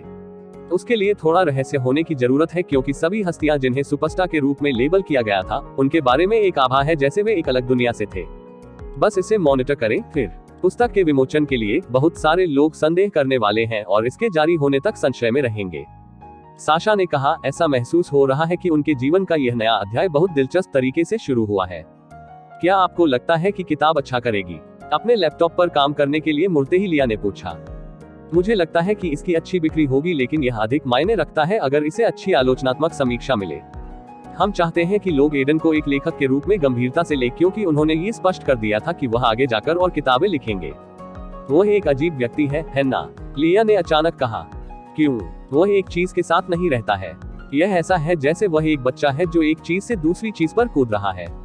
ये हमारे लिए बहुत अच्छी तरह से एक आपदा हो सकता है क्योंकि लोग पहले से ही उन्हें एक प्रतिभाशाली व्यक्ति के रूप में देखना शुरू कर चुके हैं और जब वे उच्च होते हैं तो उम्मीदों पर खरा उतरना मुश्किल होता है। लिया इसके बारे में बहुत तार्किक रूप से सोच रही थी। हॉलीवुड में यह निश्चित रूप से सामान्य मामला नहीं था और इससे वह डर गई थी। लेकिन साशा बस मुस्कुरा दी।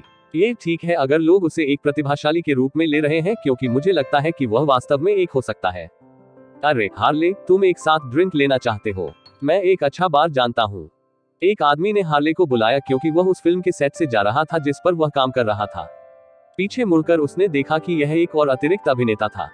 जी नहीं, धन्यवाद। पिछली बार आपने वही बात कही थी और यह पता चला कि आप मुझे वेट्रेस पर मारते हुए अपना विंगमैन बनाने के लिए लाए थे। मुझे उस रात में कोई दिलचस्पी नहीं है। ये कहते हुए वह अभिनेता के चिल्लाने की उपेक्षा करते हुए जल्दी से निकल गया। सेट से अपना रास्ता बनाते हुए हार्ले ने सोचा कि आगे क्या करना है। शाम हो चुकी थी और आज उसके पास और कोई काम नहीं था। हो सकता है कि वह घर जाकर आराम करे, बियर के साथ कोई खेल देखे। नहीं, एक और जगह है जहां मुझे जाना चाहिए। इसे बीते एक अरसा हो गया है। ऐसा सोचते हुए वह एक बस में चढ़ गया जो उसे उस क्षेत्र में ले गई जहां हॉलीवुड में सबसे प्रमुख अपराधियों में से एक स्थित था, स्क्रीन एक्टर्स गिल्ड। हार्ले लंबे समय से सदस्य थे और वह यहाँ ये देखने के लिए थे कि क्या स्वतंत्र परियोजनाओं के बारे में कोई नोटिस है जिसके लिए वह जा सकते हैं। आमतौर पर इंडी प्रोजेक्ट्स नए अभिनेताओं को ऑडिशन देने की अनुमति देते हैं, इसलिए वह अक्सर एक परियोजना की तलाश में यहाँ आते थे। जैसे ही वह गिल्ड में दाखिल हुआ, उसने देखा कि हमेशा की तरह शोर हो रहा था। वह किसी से टकराने की कोशिश करते हुए नोटिस बोर्ड की ओर चला गया। तभी उसे कुछ अजीब शब्द सुनाई दिए। क्या आपने इसके बारे में सुना? एडन सिल्वेरे की किताब को पुरस्कार मिला। वह अब प्रकाशित हो रहा है। मुझे नहीं लगता कि यह सच है। उसने जीतने के लिए भुगतान किया होगा। वह अब एक ब्लॉकबस्टर के साथ बड़ी लीग में है। शायद, हम निश्चित रूप से नहीं जानते। ये दो अभिनेताओं के बीच की बातचीत थी और वह ये सुनकर अपने ट्रैक पर रुके बिना नहीं रह सका। उन्हें अब भी वह व्यक्ति याद था जिसने उनसे उनकी पुस्तक के लिए उनके जीवन की कहानी के बारे में पूछा था। ऐसा लगता है जैसे उसने आखिरकार किताब लिखी। चैप्टर 185 अध्याय 185। आत्मा प्रतियोगिता समाप्त होने के बाद एडन कुछ देर के लिए हॉल में रुके क्योंकि बहुत से लोग उनसे बात करना चाहते थे। प्रसिद्ध लेखक जिन्होंने भाग लिया है, कुछ हॉलीवुड स्टूडियो के अधिकारी जिन्होंने एडन और यहाँ तक कि 2 अन्य विजेताओं को देखने की उम्मीद नहीं की थी। उन दोनों में से कल उसके प्रति काफी दोस्ताना था और उसने उससे कहा कि जब वह बाहर आएगा तो वह उसकी किताब खरीद लेगा। जैक अभी भी थोड़ा बहुत गर्व के रूप में बाहर आ रहा है। उसे अपनी जीत के लिए बधाई दी।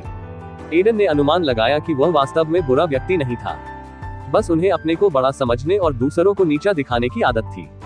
जश्न मनाने के लिए एक रेस्तरां में उनसे बात करने के बाद वह लिसा के साथ हॉल से बाहर निकल गया।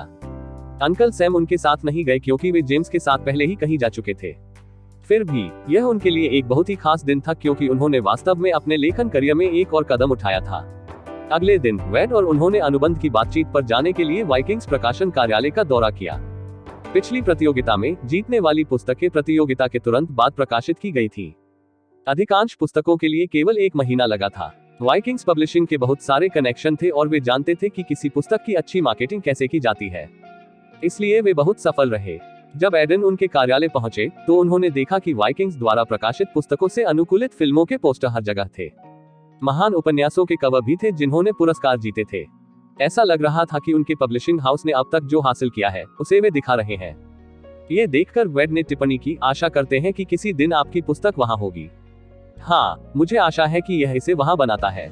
उसके बाद दोनों ने वाइकिंग्स प्रकाशन के मालिक और वरिष्ठ संपादक मार्शल वाइट से मिलने के लिए लिफ्ट ली। वेड ने उन्हें जो बताया उसके अनुसार मार्शल वाइट एक छोटे से प्रकाशन गृह में एक संपादक थे जहां उन्होंने अपना करियर शुरू किया था, लेकिन एक दिन वरिष्ठ संपादक द्वारा एक उपन्यास को अस्वीकार करने के बाद जिस पर वे जोर दे रहे थे, उन्होंने नौकरी छोड़ दी और वाइकिंग्स प्रकाशन खोल दिया। जिस उपन्यास पर वे जोर दे रहे थे वह वाइकिंग्स का पहला उपन्यास बन गया और फिल्म रूपांतरण सहित कई पुरस्कार जीते।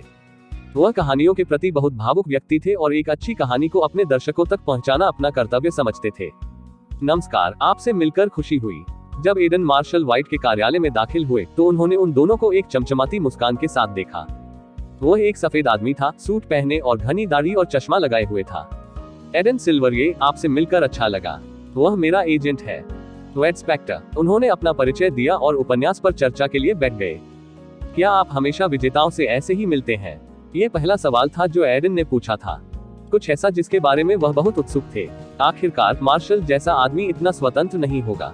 नहीं, वाकई में नहीं, उसने कहा। आखिरकार मेरी उन लेखकों के साथ चर्चा होती है जो अपनी किताबें हमारे साथ प्रकाशित करते हैं। आपके मामले में मैं सिर्फ आपके बारे में उत्सुक था, इसलिए मैंने कल रात आपका उपन्यास पढ़ा। इसने मुझे सचमुच दंग कर दिया। आपके पास एक शानदार दिमाग है। शुक्रिया। क्या आप उत्सुक थे क्योंकि मैं एक अभिनेता हूँ? मार्शल ने बिना कुछ छिपाए सिर हिलाया। हाँ, मैं कुछ अभिनेताओं से मिला हूँ और मुझे नहीं लगता कि उनमें से अधिकांश के पास किताब लिखने का धैर्य है। मुझे लगता है कि अगर आप वास्तव में किसी चीज के बारे में भावुक हैं तो ये बदल जाता है। कुछ देर तक वे ऐसे ही बातें करते रहे। मार्शल उपन्यासों और लोगों के बारे में बहुत सारे अलग अलग विचारों वाला व्यक्ति था और उसने आइडेन के साथ छोटी सी बातचीत का आनंद लिया, लेकिन जल्द ही बातचीत मुख्य विषय पर स्थानांतरित हो गई। इसलिए हम आपकी किताब को जनवरी में रिलीज करना चाहते हैं। जून की प्रतियोगिता अभी समाप्त हुई है, इसलिए जितनी जल्दी हो सके रिलीज करना अच्छा है। मार्केटिंग में काफी समय लग सकता है, लेकिन यह मुश्किल नहीं होगा, मार्शल ने मुस्कुराते हुए कहा। उनका शांत और चतुर आचरण एक व्यवसाय के रूप में थोड़ा बदल गया। मेरे नाम के कारण। हाँ, मेरी टीम अच्छी बिक्री की उम्मीद कर रही है और मैं समझता हूँ कि आपके अनुयायी और प्रशंसक इसमें एक बड़ी भूमिका निभाएंगे, लेकिन यह व्यवसाय का सिर्फ एक हिस्सा है। जितना बड़ा नाम उतनी ज्यादा बिक्री, हम इसे समझते हैं। वेड ने मार्शल की बात से सहमत होते हुए कहा, प्रकाशक और लेखक दोनों के लिए अच्छी बिक्री वाली पुस्तक महत्वपूर्ण थी। एडन के साथ उनकी पहले ही बात हो चुकी थी और वह एक सेलिब्रिटी के रूप में अपने ब्रांड का उपयोग करने से कतराते नहीं थे। अंत में ये बहुत मायने नहीं रखता था, वह बस यही चाहते थे कि लोग उनके काम को पसंद करें। वैसे भी मुझे लगता है कि हमें अनुबंधों पर जाना चाहिए। ये कहते हुए मार्शल ने एक डेस्क से अनुबंध को खींच लिया और वेड ने आइडेन से बातचीत को संभाल लिया। वह आज ही यहाँ एजेंट बनकर ठेका लेने आया था। बातचीत हमेशा एक कठिन प्रक्रिया थी क्योंकि प्रकाशक और एजेंट दोनों अधिक प्राप्त करने का प्रयास करते थे, लेकिन अंत में उन्हें कुछ तय करने की जरूरत थी। नए लेखकों के लिए बाजार दर रॉयल्टी का 8-10% थी, लेकिन वेड ने तर्क दिया कि आइडेन अपने साथ बड़ी संख्या में अनुयायियों को ला रहा था और यह विपणन में मदद करने वाला था।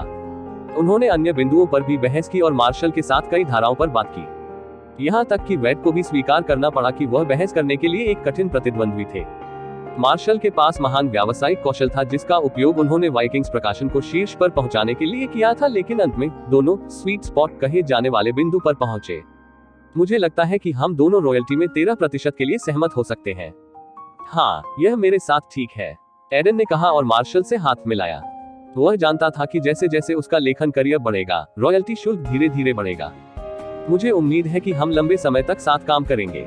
उनके बीच बैठक समाप्त होने के बाद मार्शल ने आइडेन को एक गंभीर मुस्कान दी। वाइकिंग्स प्रकाशन के साथ अनुबंध पर हस्ताक्षर करने के बाद behind the scene greater than जनवरी के पहले सप्ताह में अमेरिका और पूरी दुनिया में रिलीज होने के लिए तैयार था।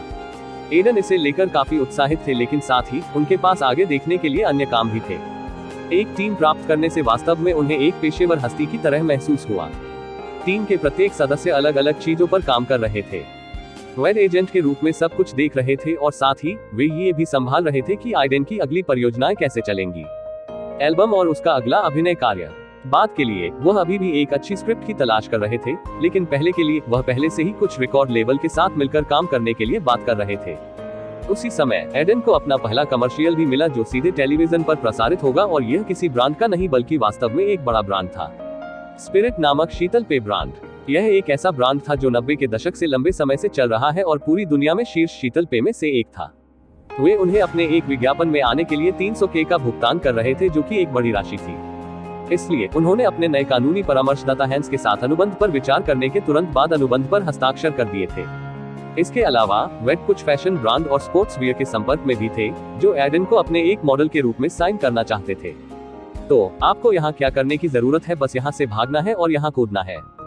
हमारे यहाँ एक हरे रंग की स्क्रीन है, इसलिए ये सब पोस्ट प्रोडक्शन और डेविड में संभाला जाएगा। आपको दूसरे रास्ते से बाहर आने और थोड़ा आश्चर्यचकित होने की जरूरत है। मुझे नहीं लगता कि मुझे आप दोनों को ये बताने की जरूरत है कि कैसे काम करना है। स्पिरिट कमर्शियल के निर्देशक, जो अपने 40 के दशक में दिखते थे, ने एडन और उनके बगल में खड़े व्यक्ति को डेविड कहते हुए कहा, चिंता मत करो, मैं इसे संभाल लूंगा। डेविड ने एक उज्जवल मुस्कान के साथ कहा और निर्देशक ने सिर हिलाया, खुश था कि वह उसे सुन रहा था। उसके जाने के बाद डेविड ने आह भरी और आइडेन को देखने के लिए मुड़ा। मैं वास्तव में विज्ञापन निर्देशकों को पसंद नहीं करता, लेकिन जब वे बता रहे हैं कि विज्ञापन में क्या करना है तो मुस्कुराना बेहतर है। आह क्यों? एडन ने एक भान उठाए। क्योंकि अगर आप वह नहीं करते जो वे कह रहे हैं या थोड़ी शिकायत भी करते हैं, तो आपको एक बड़े अभिनेता के रूप में लेबल किया जाता है, जो अपमानजनक है।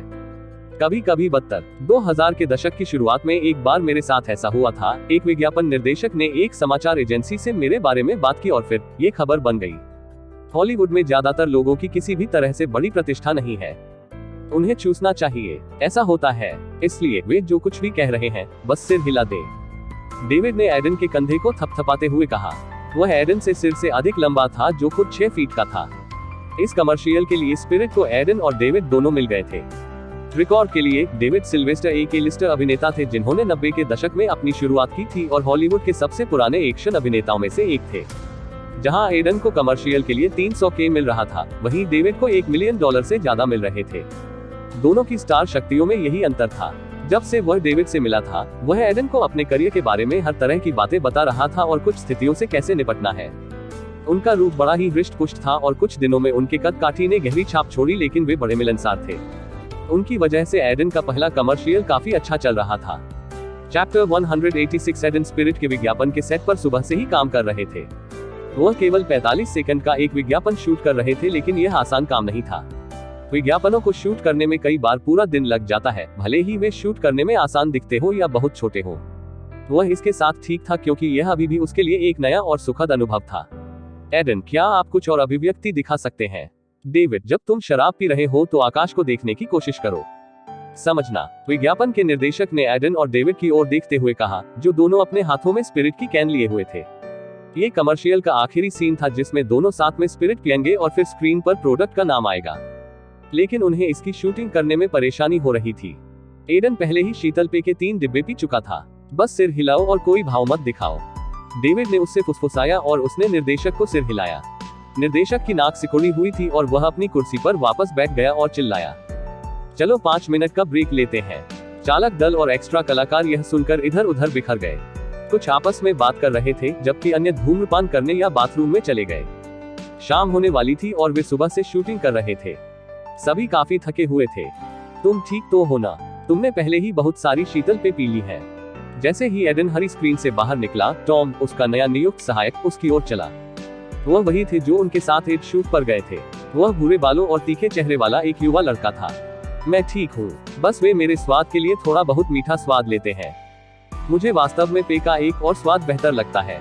आप कुछ नहीं कर सकते, ये बहुत अधिक बिकता है। टॉम ने हरे रंग के स्पिरिट कैन की ओर देखा, जिस पर बहुत सारे लेबल चिपके हुए थे। कम से कम इसके बाद मुझे यह नहीं पीना है। ओह, वास्तव में उन्होंने उनमें से 50 को कल ही कार्यालय में भेजा। ब्रांड आमतौर पर सद्भावना के संकेत के रूप में ऐसा करते हैं। क्या? एडन को ये सुनकर बहुत आश्चर्य हुआ, लेकिन ये सोचकर कि एक्सो ने भी उन्हें शूट के बाद उनके लिए मुफ्त कपड़े दिए थे, उन्होंने इसे ब्रांडों द्वारा विपणन चाल के रूप में खारिज कर दिया। चिंता मत करो, बाकी सब खत्म कर देंगे, टॉम ने अपना सिर हिलाते हुए और हंसते हुए कहा।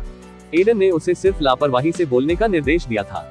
वह नहीं चाहता था कि उसके कर्मचारी असहज महसूस करें, खासकर इसलिए क्योंकि वे बहुत लंबे समय के लिए काम पर जा रहे थे। कि एक राहत की बात है। वे बात ही कर रहे थे कि अचानक आइडेन का फोन बज उठा। यह अंकल सैम या मेरी माँ होना चाहिए, ये सोचकर उसने उससे निकाल लिया, लेकिन उसे आश्चर्य हुआ कि वह वैध था। उसे उठाकर उसने अपना मुंह खोल दिया। नमस्ते आइडेन, क्या आप अभी भी विज्ञापन शूट पर हैं? दूसरी तरफ से उसकी कर्कश आवाज निकली। हाँ, यह शायद 1 घंटे में खत्म हो जाएगा।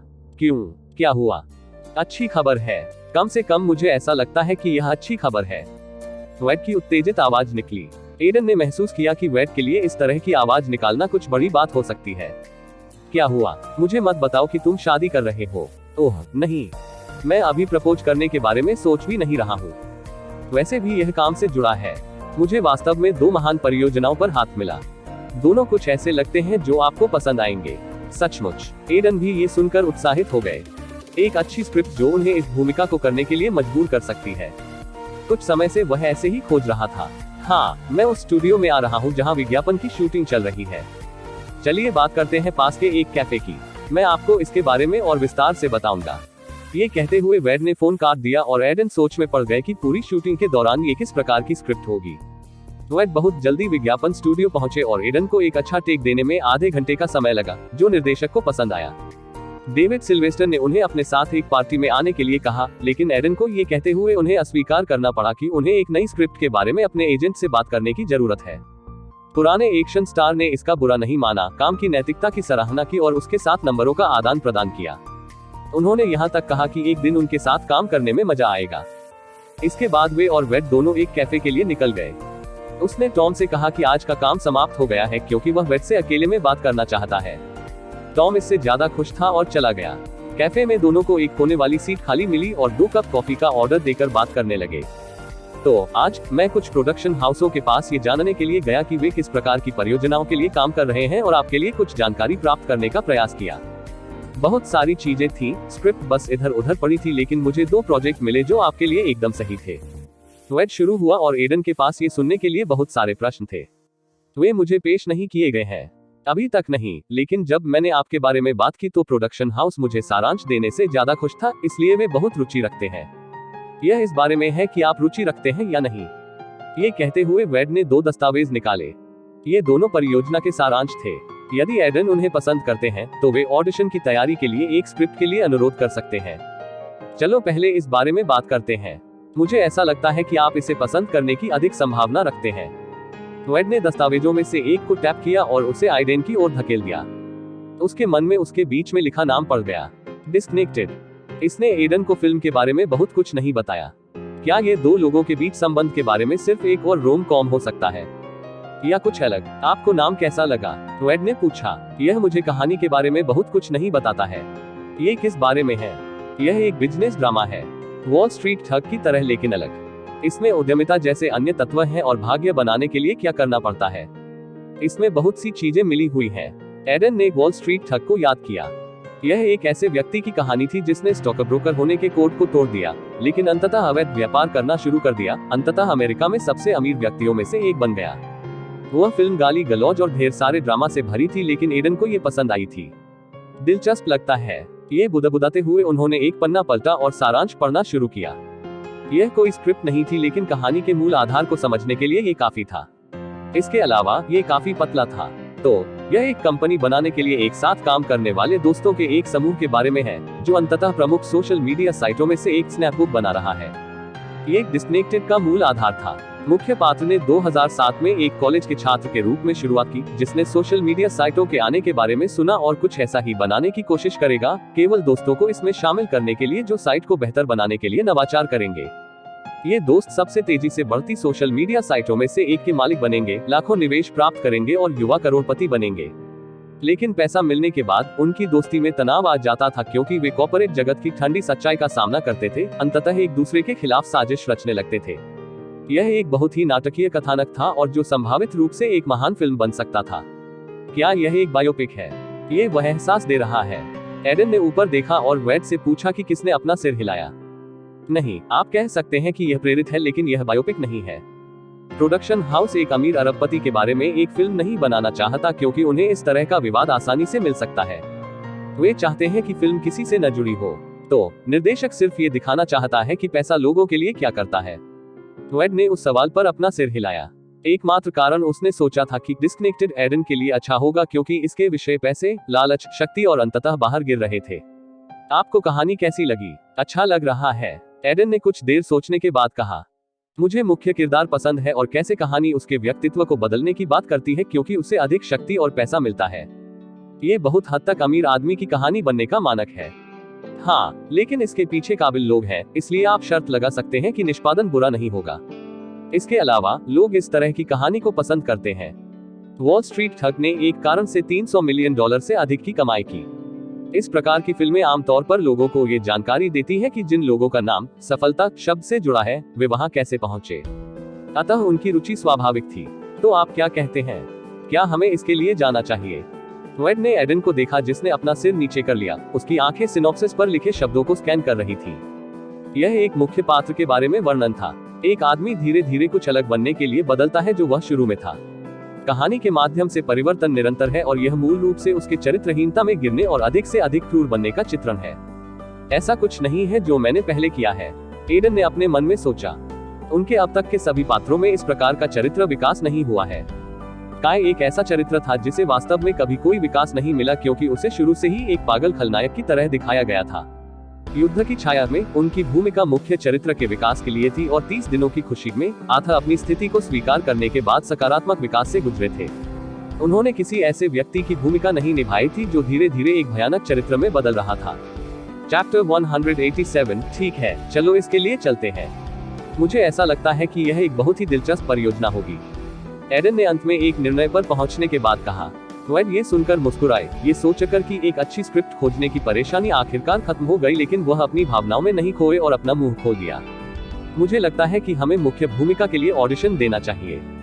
स्टूडियो ब्लैक लाइन सिनेमा है और वहां के एक कर्मचारी ने मुझे बताया कि वे ऐसे अभिनेताओं की तलाश कर रहे हैं जो युवा दिख सके, क्योंकि मुख्य किरदार कॉलेज के छात्र के रूप में शुरू होता है। उसी तरंग दैर्ध्य की तरह 30 दिनों की खुशी, एडन ने मेज को थपथपाते हुए उत्तर दिया। हाँ, लेकिन मुख्य भूमिका मिलना मुश्किल हो सकता है। आप बिल में फिट हो सकते हैं, लेकिन आप जानते हैं कि बहुत सारी आवश्यकताएं हैं। एडन ने अलग अलग स्टूडियो की अलग अलग आवश्यकताओं के लिए पूरी तरह से आदी होने के कारण आह भरी। एक अभिनेता के लिए हॉलीवुड में मुख्य भूमिका पाते रहना कठिन था, लेकिन उसने इस पर ज्यादा ध्यान नहीं दिया। एक भूमिका थी। यदि भूमिका में सार है तो वह इसे करने में कोई आपत्ति नहीं करता है, चाहे वह कितना भी बड़ा या छोटा क्यों न हो। ऑडिशन करने के बाद पता चलेगा। एडन ने कहा, अगर मुझे मुख्य भूमिका नहीं मिल रही है तो आइए सहायक भूमिका के लिए प्रयास करें। कहानी में अच्छे किरदार हैं। हाँ, हमें ऐसा करना होगा। वेड चाहते थे कि एडन को मुख्य भूमिका मिले, जैसे कि लोग धीरे धीरे फिल्म में मुख्य भूमिका निभाने के आदी हो जाएंगे और अगर डिस्कनेक्टेड बॉक्स ऑफिस पर काम करता है तो एडन को बॉक्स ऑफिस पर एक विश्वसनीय अभिनेता के रूप में देखा जाने लगेगा। तो मैं आपको जल्द से जल्द ऑडिशन देने की कोशिश करूंगा। इसकी तैयारी के लिए आपके लिए 2 सप्ताह का समय पर्याप्त होना चाहिए। वेड मुस्कुराया, ये सोचकर कि उसने आखिरकार कुछ प्रगति की है। अगर एडन ने इस फिल्म को रिजेक्ट कर दिया होता तो वह नहीं जानते कि उन्हें क्या प्रभावित करेगा। वैसे भी आप अभी भी मुझे मिली दूसरी परियोजना पर जाना चाहते हैं। हाँ, जाहिर है। टेबल के कोने में रखी दूसरी परियोजना पर नजर डालते हुए एडन ने तुरंत जवाब दिया, मैं इसके बारे में बहुत उत्सुक हूँ। ये वास्तव में एक बहुत ही रोचक परियोजना है। उद्धरण चिन्ह ओपनिंग स्क्वायर ब्रैकेट। डिस्कनेक्टेड से अधिक। हाँ, डिस्कनेक्टेड कथानक और पात्रों के निष्पादन पर अधिक निर्भर करता है क्योंकि आधार कुछ ऐसा है जिसका बहुत अधिक उपयोग किया जाता है, लेकिन यह एक ऐसा आधार है जो दर्शकों को शुरू से ही आकर्षित करेगा। इसके बारे में सुनने के बाद एडन इस परियोजना के बारे में और अधिक उत्सुक हो गए। एक प्रोजेक्ट जिसका आधार कुछ ऐसा था जो दर्शकों को आकर्षित करेगा। ऐसा कुछ इस युग में दुर्लभ था जहां अधिकांश चीजें पहले ही की जा चुकी हैं। अपनी जिज्ञासा को शांत करने में असमर्थ एडन ने दूसरा दस्तावेज उठाया और उसे खोल दिया। प्रोजेक्ट का नाम पढ़ते हुए उन्होंने वेड की ओर देखा। छाया का शर्लक, एडन ने कहा, फिर पूछा, क्या यह एक जासूसी फिल्म है? सटीक होने के लिए एक श्रृंखला। शर्लक सिर्फ एक जासूस का प्रतिनिधित्व करने के लिए है। कहानी बिल्कुल अलग और अनोखी है। यह विभिन्न शैलियों का मिश्रण है। एडन ने सिर हिलाया, सिनॉप्सिस का पृष्ठ पलटा और इसका मुख्य आधार पढ़ा। एक जासूस जो भूख देख सकता था। उन्होंने महसूस किया कि सारांश के बारे में ये सबसे दिलचस्प बात थी। मुख्य पात्र एक जासूस था, लेकिन पारंपरिक जासूस के विपरीत जो बुद्धि और सुराग पर भरोसा करता था, वह कोई ऐसा व्यक्ति था जो भूतों को देखने और उनसे बात करने की अपनी क्षमता पर भरोसा करता था। सिनॉप्सिस जिस आधार पर आधारित था वह वास्तव में काफी दिलचस्प था। ये खोजी नाटक, रहस्य और अपराध जैसी शैलियों को अलौकिक आतंक से मिला रहा था। सिनॉप्सिस को पढ़कर आइडेन को लगा कि यह एक ऐसी श्रृंखला है जिसे देखना मजेदार होगा। ये किस चैनल पर आएगा? IBC। वेड को देखने के लिए एडन ने अपना सिर उठाया। नहीं, ये सीधे स्ट्रीमिंग पर होगा। यह एक Netflix ओरिजिनल सीरीज है जिसे वे बना रहे हैं। जैसा कि आप पढ़ते हैं, मुख्य पात्र अजीब शक्तियों वाला एक युवा जासूस है। क्या Netflix इन दिनों बहुत पिछड़ता नहीं दिख रहा है? उनमें से बहुत से काम नहीं कर रहे हैं। वे केवल पुरानी सीरीज पर भरोसा कर रहे हैं और अगले सीजन के लिए उनका नवीनीकरण कर रहे हैं। पूरी दुनिया में स्ट्रीमिंग का दृश्य काफी जटिल था। Netflix एक प्रमुख मंच था, लेकिन हाल के दिनों में इसका एकाधिकार समाप्त हो गया था और गुणवत्ता पर मात्रा पर निर्भरता ने उन्हें कड़ी टक्कर दी थी। ड्रीम जोड़ और नियो प्राइम जैसे अन्य प्लेटफार्मों के साथ अलग और दिलचस्प श्रृंखला और फिल्में आ रही हैं। Netflix खराब किशोर रोमांटिक कॉम के साथ जीवित नहीं रह सकता है। एडन ने इसके बारे में एक समाचार लेख पढ़ने को याद किया जिसमें ये लिखा गया था कि Netflix के रोमांटिक कॉम काम नहीं करेंगे क्योंकि उस समय के अधिकांश किशोर बड़े हो गए थे और नई चीजें अब आकर्षक नहीं रही हैं। शायद शेरलॉक ऑफ द शैडोज कुछ नया करने की कोशिश करने का एक तरीका था। वे बहुत पिछड़ रहे हैं, इसलिए यह नई श्रृंखला। वहाँ के रचनात्मक अधिकारी इस परियोजना के लिए बहुत आशान्वित हैं और जैसा कि यह एक श्रृंखला है न कि थिएटर मूवी, वे एक कम ज्ञात अभिनेता के साथ काम करने में कोई आपत्ति नहीं करते हैं। अंत में लोग स्ट्रीमिंग पर अधिक सामग्री देखते हैं, तो हमारे पास एक अच्छा मौका है। मुझे वास्तव में मुख्य किरदार पसंद है। एडन को लगा कि उनके और शेरलॉक ऑफ द शैडोज की मुख्य भूमिका के बीच कुछ सामान्य है। वे दोनों कुछ ऐसा देखते हैं जो दूसरे लोग नहीं देख पाते। वह अपने सिस्टम को देख सकता था और मुख्य पात्र भूतों को देख सकता था। क्या आप वास्तव में इसे पसंद करते हैं? वेड ने पुष्टि करने के लिए कहा।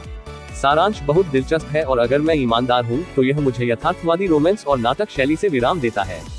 अगर मुझे डिस्कनेक्टेड मिला तो यह उस शैली में मेरी दूसरी फिल्म होगी और इसके साथ मैं कुछ नया करने की कोशिश कर सकता हूं जो मेरी फिल्मोग्राफी के लिए अच्छा हो। सही, इस प्रकार का सामान आमतौर पर या तो मुश्किल से गिरता है या बहुत बड़ा हो जाता है, वेड ने कहा। लेकिन फिर अचानक उन्हें एक बड़ी समस्या का एहसास हुआ। अगर एडन वास्तव में दोनों परियोजनाओं के लिए जा रहे थे, अधिक काम। रुको, क्या आप एक ही समय में 2 अभिनय परियोजनाओं और आने वाले एल्बम के साथ अधिक काम नहीं करेंगे? हम एल्बम को स्थगित नहीं कर सकते। जब वेड ने कहा कि एडन को भी समस्या का एहसास हुआ। अभी दिसंबर का महीना था और एल्बम मार्च में आने वाला था। उनकी किताब भी अगले महीने रिलीज हो रही थी और उसके ऊपर 2 एक्टिंग प्रोजेक्ट्स के साथ ये लगभग असंभव होने वाला था। यहाँ तक कि अगर वह एक एक करके जल्दी से 2 प्रोजेक्ट शूट कर सकता है तो वह कहीं से भी एक पूरा एल्बम नहीं संभाल पाएगा। कुछ तो निश्चित रूप से ऐसा हिट होगा।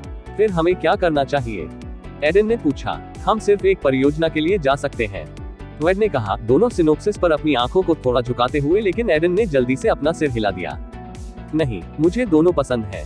उनमें से किसी पर हारना मुश्किल होगा। मैं इसे बाद में पछताना नहीं चाहता। एडन निश्चित रूप से नहीं जानते थे कि ये प्रोजेक्ट हिट होंगे या नहीं, लेकिन वह उनमें अभिनय का अनुभव लेना चाहते थे। वे दोनों उसे बहुत दिलचस्प लग रहे थे और वह उनकी दुनिया का हिस्सा बनना चाहता था। यह मुश्किल होगा। वेड ने एक समाधान के बारे में सोचने की कोशिश करते हुए एक भद्दी अभिव्यक्ति की। कुछ सेकंड के बाद उसके दिमाग में एक विचार आया। मुझे दोनों परियोजनाओं की शूटिंग की तारीखों और अन्य चीजों को देखने की कोशिश करनी चाहिए। ये दोनों अभी भी प्री प्रोडक्शन में हैं, इसलिए हम कभी नहीं जान पाएंगे। ठीक है। वेड ने अपना फोन निकाला और कुछ नंबर डायल किए। एडन को यकीन था कि वह जेटफ्लिक्स और ब्लैक लाइन सिनेमा में अपने संपर्कों से बात कर रहा था। 5 मिनट के बाद ही उसने फोन रख दिया और आइडेन को घूरने लगा। उन्होंने कहा कि शर्लक की छाया के लिए ये स्पष्ट नहीं है। जैसा कि यह एक महत्वाकांक्षी परियोजना है, उन्हें प्री प्रोडक्शन पूरा करने में कम से कम 2 महीने लगेंगे। मुझे पता चला कि स्क्रिप्ट अभी पूरी नहीं हुई है, जबकि डिस्कनेक्टेड को जनवरी के अंत में शूटिंग शुरू करनी चाहिए। वे मई जून के आसपास रिलीज की तारीख की तलाश कर रहे हैं। एडन ये सुनकर मुस्कुराया। तो क्या ये हमारे लिए अच्छा नहीं है? मैं पहले डिस्कनेक्टेड और एल्बम को पूरा कर सकता था। जब तक इसे रिलीज किया जाएगा, तब तक डिस्कनेक्टेड शूटिंग खत्म हो जाएगी और मैं शेरलॉक ऑफ द शैडोज से शुरू कर सकता हूँ। नहीं, यह अभी भी बहुत कठिन होने जा रहा है। यह अभी भी एक परियोजना से दूसरी परियोजना में जा रहा है, यहाँ तक कि एक ही समय में 2 काम करना। आप थकने वाले हैं। ये सुनकर एडन के होश उड़ गए। वह जानता था कि यह कठिन होगा, लेकिन वह समय के बारे में और कुछ नहीं कर सकता। जैसा कि वह अभिनय परियोजनाओं पर एक मौका नहीं चूकना चाहते थे, वह एक ही समय में सभी परियोजनाओं को संभालने की पूरी कोशिश कर सकते थे। उसके दिमाग में और कोई रास्ता नहीं था। वेड, मुझे पता है कि यह कठिन होने वाला है, लेकिन मैं वास्तव में इसे करना चाहता हूँ। एडन ने उसकी ओर दृढ़ निश्चयी निगाहों से देखा। वह मुश्किलों से भागने वालों में से नहीं था और वैसे भी 3-4 महीनों की ही तो बात थी। वह इसे संभाल सकता था। ठीक है, चलो उसके साथ चलते हैं। अंत में वेड सहमत हुए। एडन के जिद्दी स्वभाव को जानकर सहमत होना और इन सब से गुजरने का रास्ता खोजने की कोशिश करना बेहतर था। सबसे पहले दोनों अभिनय परियोजनाओं की पुष्टि नहीं की गई थी। आइए पहले डिस्कनेक्टेड के लिए ऑडिशन ले। वैसे भी जेटफ्लिक्स श्रृंखला बाद में आएगी। ये पहले से ही क्रिसमस के करीब ही है। हम उसके बाद बहुत व्यस्त होने जा रहे हैं। वेड ने कहा और एक गहरी सांस ली। नया साल शुरू होने वाला था और ऐसा लग रहा था कि आइडन के पास पहले से ही परियोजनाओं की एक लंबी कतार तैयार थी। बस सवाल ये था कि क्या ये प्रोजेक्ट हिट हो पाएंगे या नहीं। चैप्टर 188 क्रिसमस के करीब एडन ने अंकल सैम और अपने चचेरे भाइयों के साथ छुट्टियों का मौसम मनाने के लिए अपना अधिकांश काम बंद कर दिया था। वेड और टीम के अन्य सदस्य भी छुट्टियों पर थे। वहीं एडन से जुड़ी एक और बात हो रही थी। डेविड सिल्वेस्टर के साथ उन्होंने जो कमर्शियल शूट किया था, वह आखिरकार टेलीविजन पर प्रसारित होने वाला था। हाँ, ये बहुत मजेदार है। 15 साल की दिखने वाली एक लड़की हंस पड़ी क्योंकि उसकी आंखें टेलीविजन स्क्रीन पर केंद्रित थी, जिसमें एक छोटा बच्चा 2 लुटेरों से लड़ रहा था जो उसके घर में टूट गए थे। यह एक क्रिसमस फिल्म थी जिसे अक्सर छुट्टियों के मौसम में प्रसारित किया जाता था। अपनी माँ के घर लौटने का इंतजार करते हुए फिल्म देखना लड़की के लिए पहले से ही एक परंपरा बन गई है। जिन दृश्यों के बारे में वह पहले से ही जानती थी, उन्हें देखते हुए उसे बहुत मजा आ रहा था, लेकिन उसकी आंखों में अभी भी एक मासूमियत थी जो उसे वही महसूस करा रही थी जैसा उसने पहली बार फिल्म देखते समय महसूस किया था। ये तब था जब विज्ञापन आते ही फिल्म अचानक बंद हो गई। ये देख युवती के होश उड़ गए। मुझे वास्तव में इसे टीवी के बजाय ड्रीम जोन पर देखना चाहिए था। मुझे विज्ञापन पसंद नहीं है, उसने सोचा और विज्ञापनों के समाप्त होने तक समय बिताने के लिए अपना फोन उठाया। लेकिन उसी क्षण उसने टीवी स्क्रीन पर एक ऐसा चेहरा देखा जिसकी उसने कल्पना भी नहीं की थी। झटके के कारण उसने अपना फोन लगभग गिरा दिया। एडन एक वाणिज्यिक में है, उसने जोर से कहा और उसकी आंखें स्क्रीन पर चिपक गईं। वह कोई थी जो साल की शुरुआत में ब्लैक सैंड्स देखने के बाद एडन का पीछा कर रही थी, लेकिन उसने उम्मीद नहीं की थी कि वह इतनी जल्दी एक वाणिज्यिक में दिखाई देगी। टीवी स्क्रीन पर एडन रेफ्रिजरेटर में स्पिरिट की आखिरी कैन लाने के लिए दौड़ रहा था। जब वह अंत में उस तक पहुंचा और उसे बाहर निकाला, तो डेविड सिल्वेस्टर अचानक कहीं से प्रकट हुए और आत्मा की आखिरी कैन को हथियाने की कोशिश की। बच्चे, मुझे वह दे दो, उसने कैन को अपनी ओर खींचने की कोशिश करते हुए कहा। उद्धरण चिन्ह, नहीं, मुझे ये पहले मिला। आप मेरे खिलाफ प्रतिस्पर्धा नहीं कर सकते। तुम किसके समान हो? जैसा कि डेविड ने पूछा, एडन कैन को नीचे रख देगा और एक पोस्टर और 30 दिनों की खुशी का एल्बम निकालेगा। मुझे अपने आप पर एक हिट फिल्म मिली है, कुछ ऐसा जो आपके पास सालों से नहीं था। ये सुनकर लड़की हंस पड़ी। डेविड एक बड़े एक्शन स्टार थे, लेकिन इन दिनों हिट होने के लिए संघर्ष कर रहे थे क्योंकि उनके साथ अब एक्शन भूमिकाएं उन्हें शोभा नहीं देती। यह उस पर एक स्पष्ट खुदाई थी। सच में ऐसा लगता है कि इन दिनों कोई भी स्टार हो सकता है। क्या आपके पास प्रशंसक भी हैं? जैसे ही उसने ये कहा, एडन के पीछे कई लड़कियां दिखाई दी और उसका हौसला बढ़ाया और वह मजाकिया अंदाज में मुस्कुराया। अगले ही पल डेविड के पीछे एक बड़ा हट्टा कट्टा आदमी दिखाई दिया। लड़की को यह स्वीकार करना पड़ा कि कमर्शियल कम से कम रचनात्मक था। उसके बाद डेविड और एडन के बीच मौखिक लड़ाई हुई, जब तक कि एडन ने कुछ ऐसा उल्लेख नहीं किया जिसने डेविड की रुचि को उठाया। इसके बारे में क्या ख्याल है? तुम मुझे आत्मा लेने दो और मैं तुम्हारे साथ एक गीत लाऊंगा। किशोर प्रशंसक इन दिनों फिल्म को बेचने के लिए उपयोगी है। ओह, यह एक अच्छा विचार है। डेविड एडन को स्पिरिट कैन फेंकता है और फिर दोनों को एक गाना गाने की कोशिश करते हुए मंच पर दिखाने के लिए व्यावसायिक कटौती करता है। स्क्रीन पर स्पिरिट लोगो डेविड और एडन दोनों के साथ इसे पीते हुए दिखाई दिया। इस तरह वाणिज्यिक समाप्त हो गया। ये वास्तव में एक बुरा विज्ञापन नहीं है। मुझे विश्वास नहीं हो रहा है कि एडन, जिसे 1 साल पहले कोई नहीं जानता था, अब डेविड सिल्वेस्टर के साथ एक विज्ञापन में है। जीवन वास्तव में जल्दी बदलता है। ये सोचकर उसने आइडेन का प्रशंसक समूह खोल दिया। ऐसा लग रहा था कि अन्य सदस्यों ने भी विज्ञापन देखा हो। तारांकन, आपको हमारे साथ और खाना चाहिए। आइडेन, आप केवल छुट्टियों के मौसम में घर आते हैं और मुझे पता है कि आप रेस्तरां जाते हैं, लेकिन ये सिर्फ उस बूढ़े मूर्ख से मिलने के लिए है। एक बूढ़ी औरत जो 50 साल की लग रही थी ने आइडेन की ओर मुस्कुराते हुए कहा। उसकी उम्र के बावजूद उसने खुद को आकार में रखा था और 50 के दशक में अधिकांश लोगों की तुलना में छोटी दिखती थी। वह अंकल सैम की पत्नी सैली सिल्वरिए थी। उनके पीछे पूरे घर को सजाया गया था और एक क्रिसमस ट्री भी देखा जा सकता था। अंकल सैम का घर काफी बड़ा था क्योंकि उन्होंने इसे तब खरीदा था जब वे अपना स्टूडियो चला रहे थे।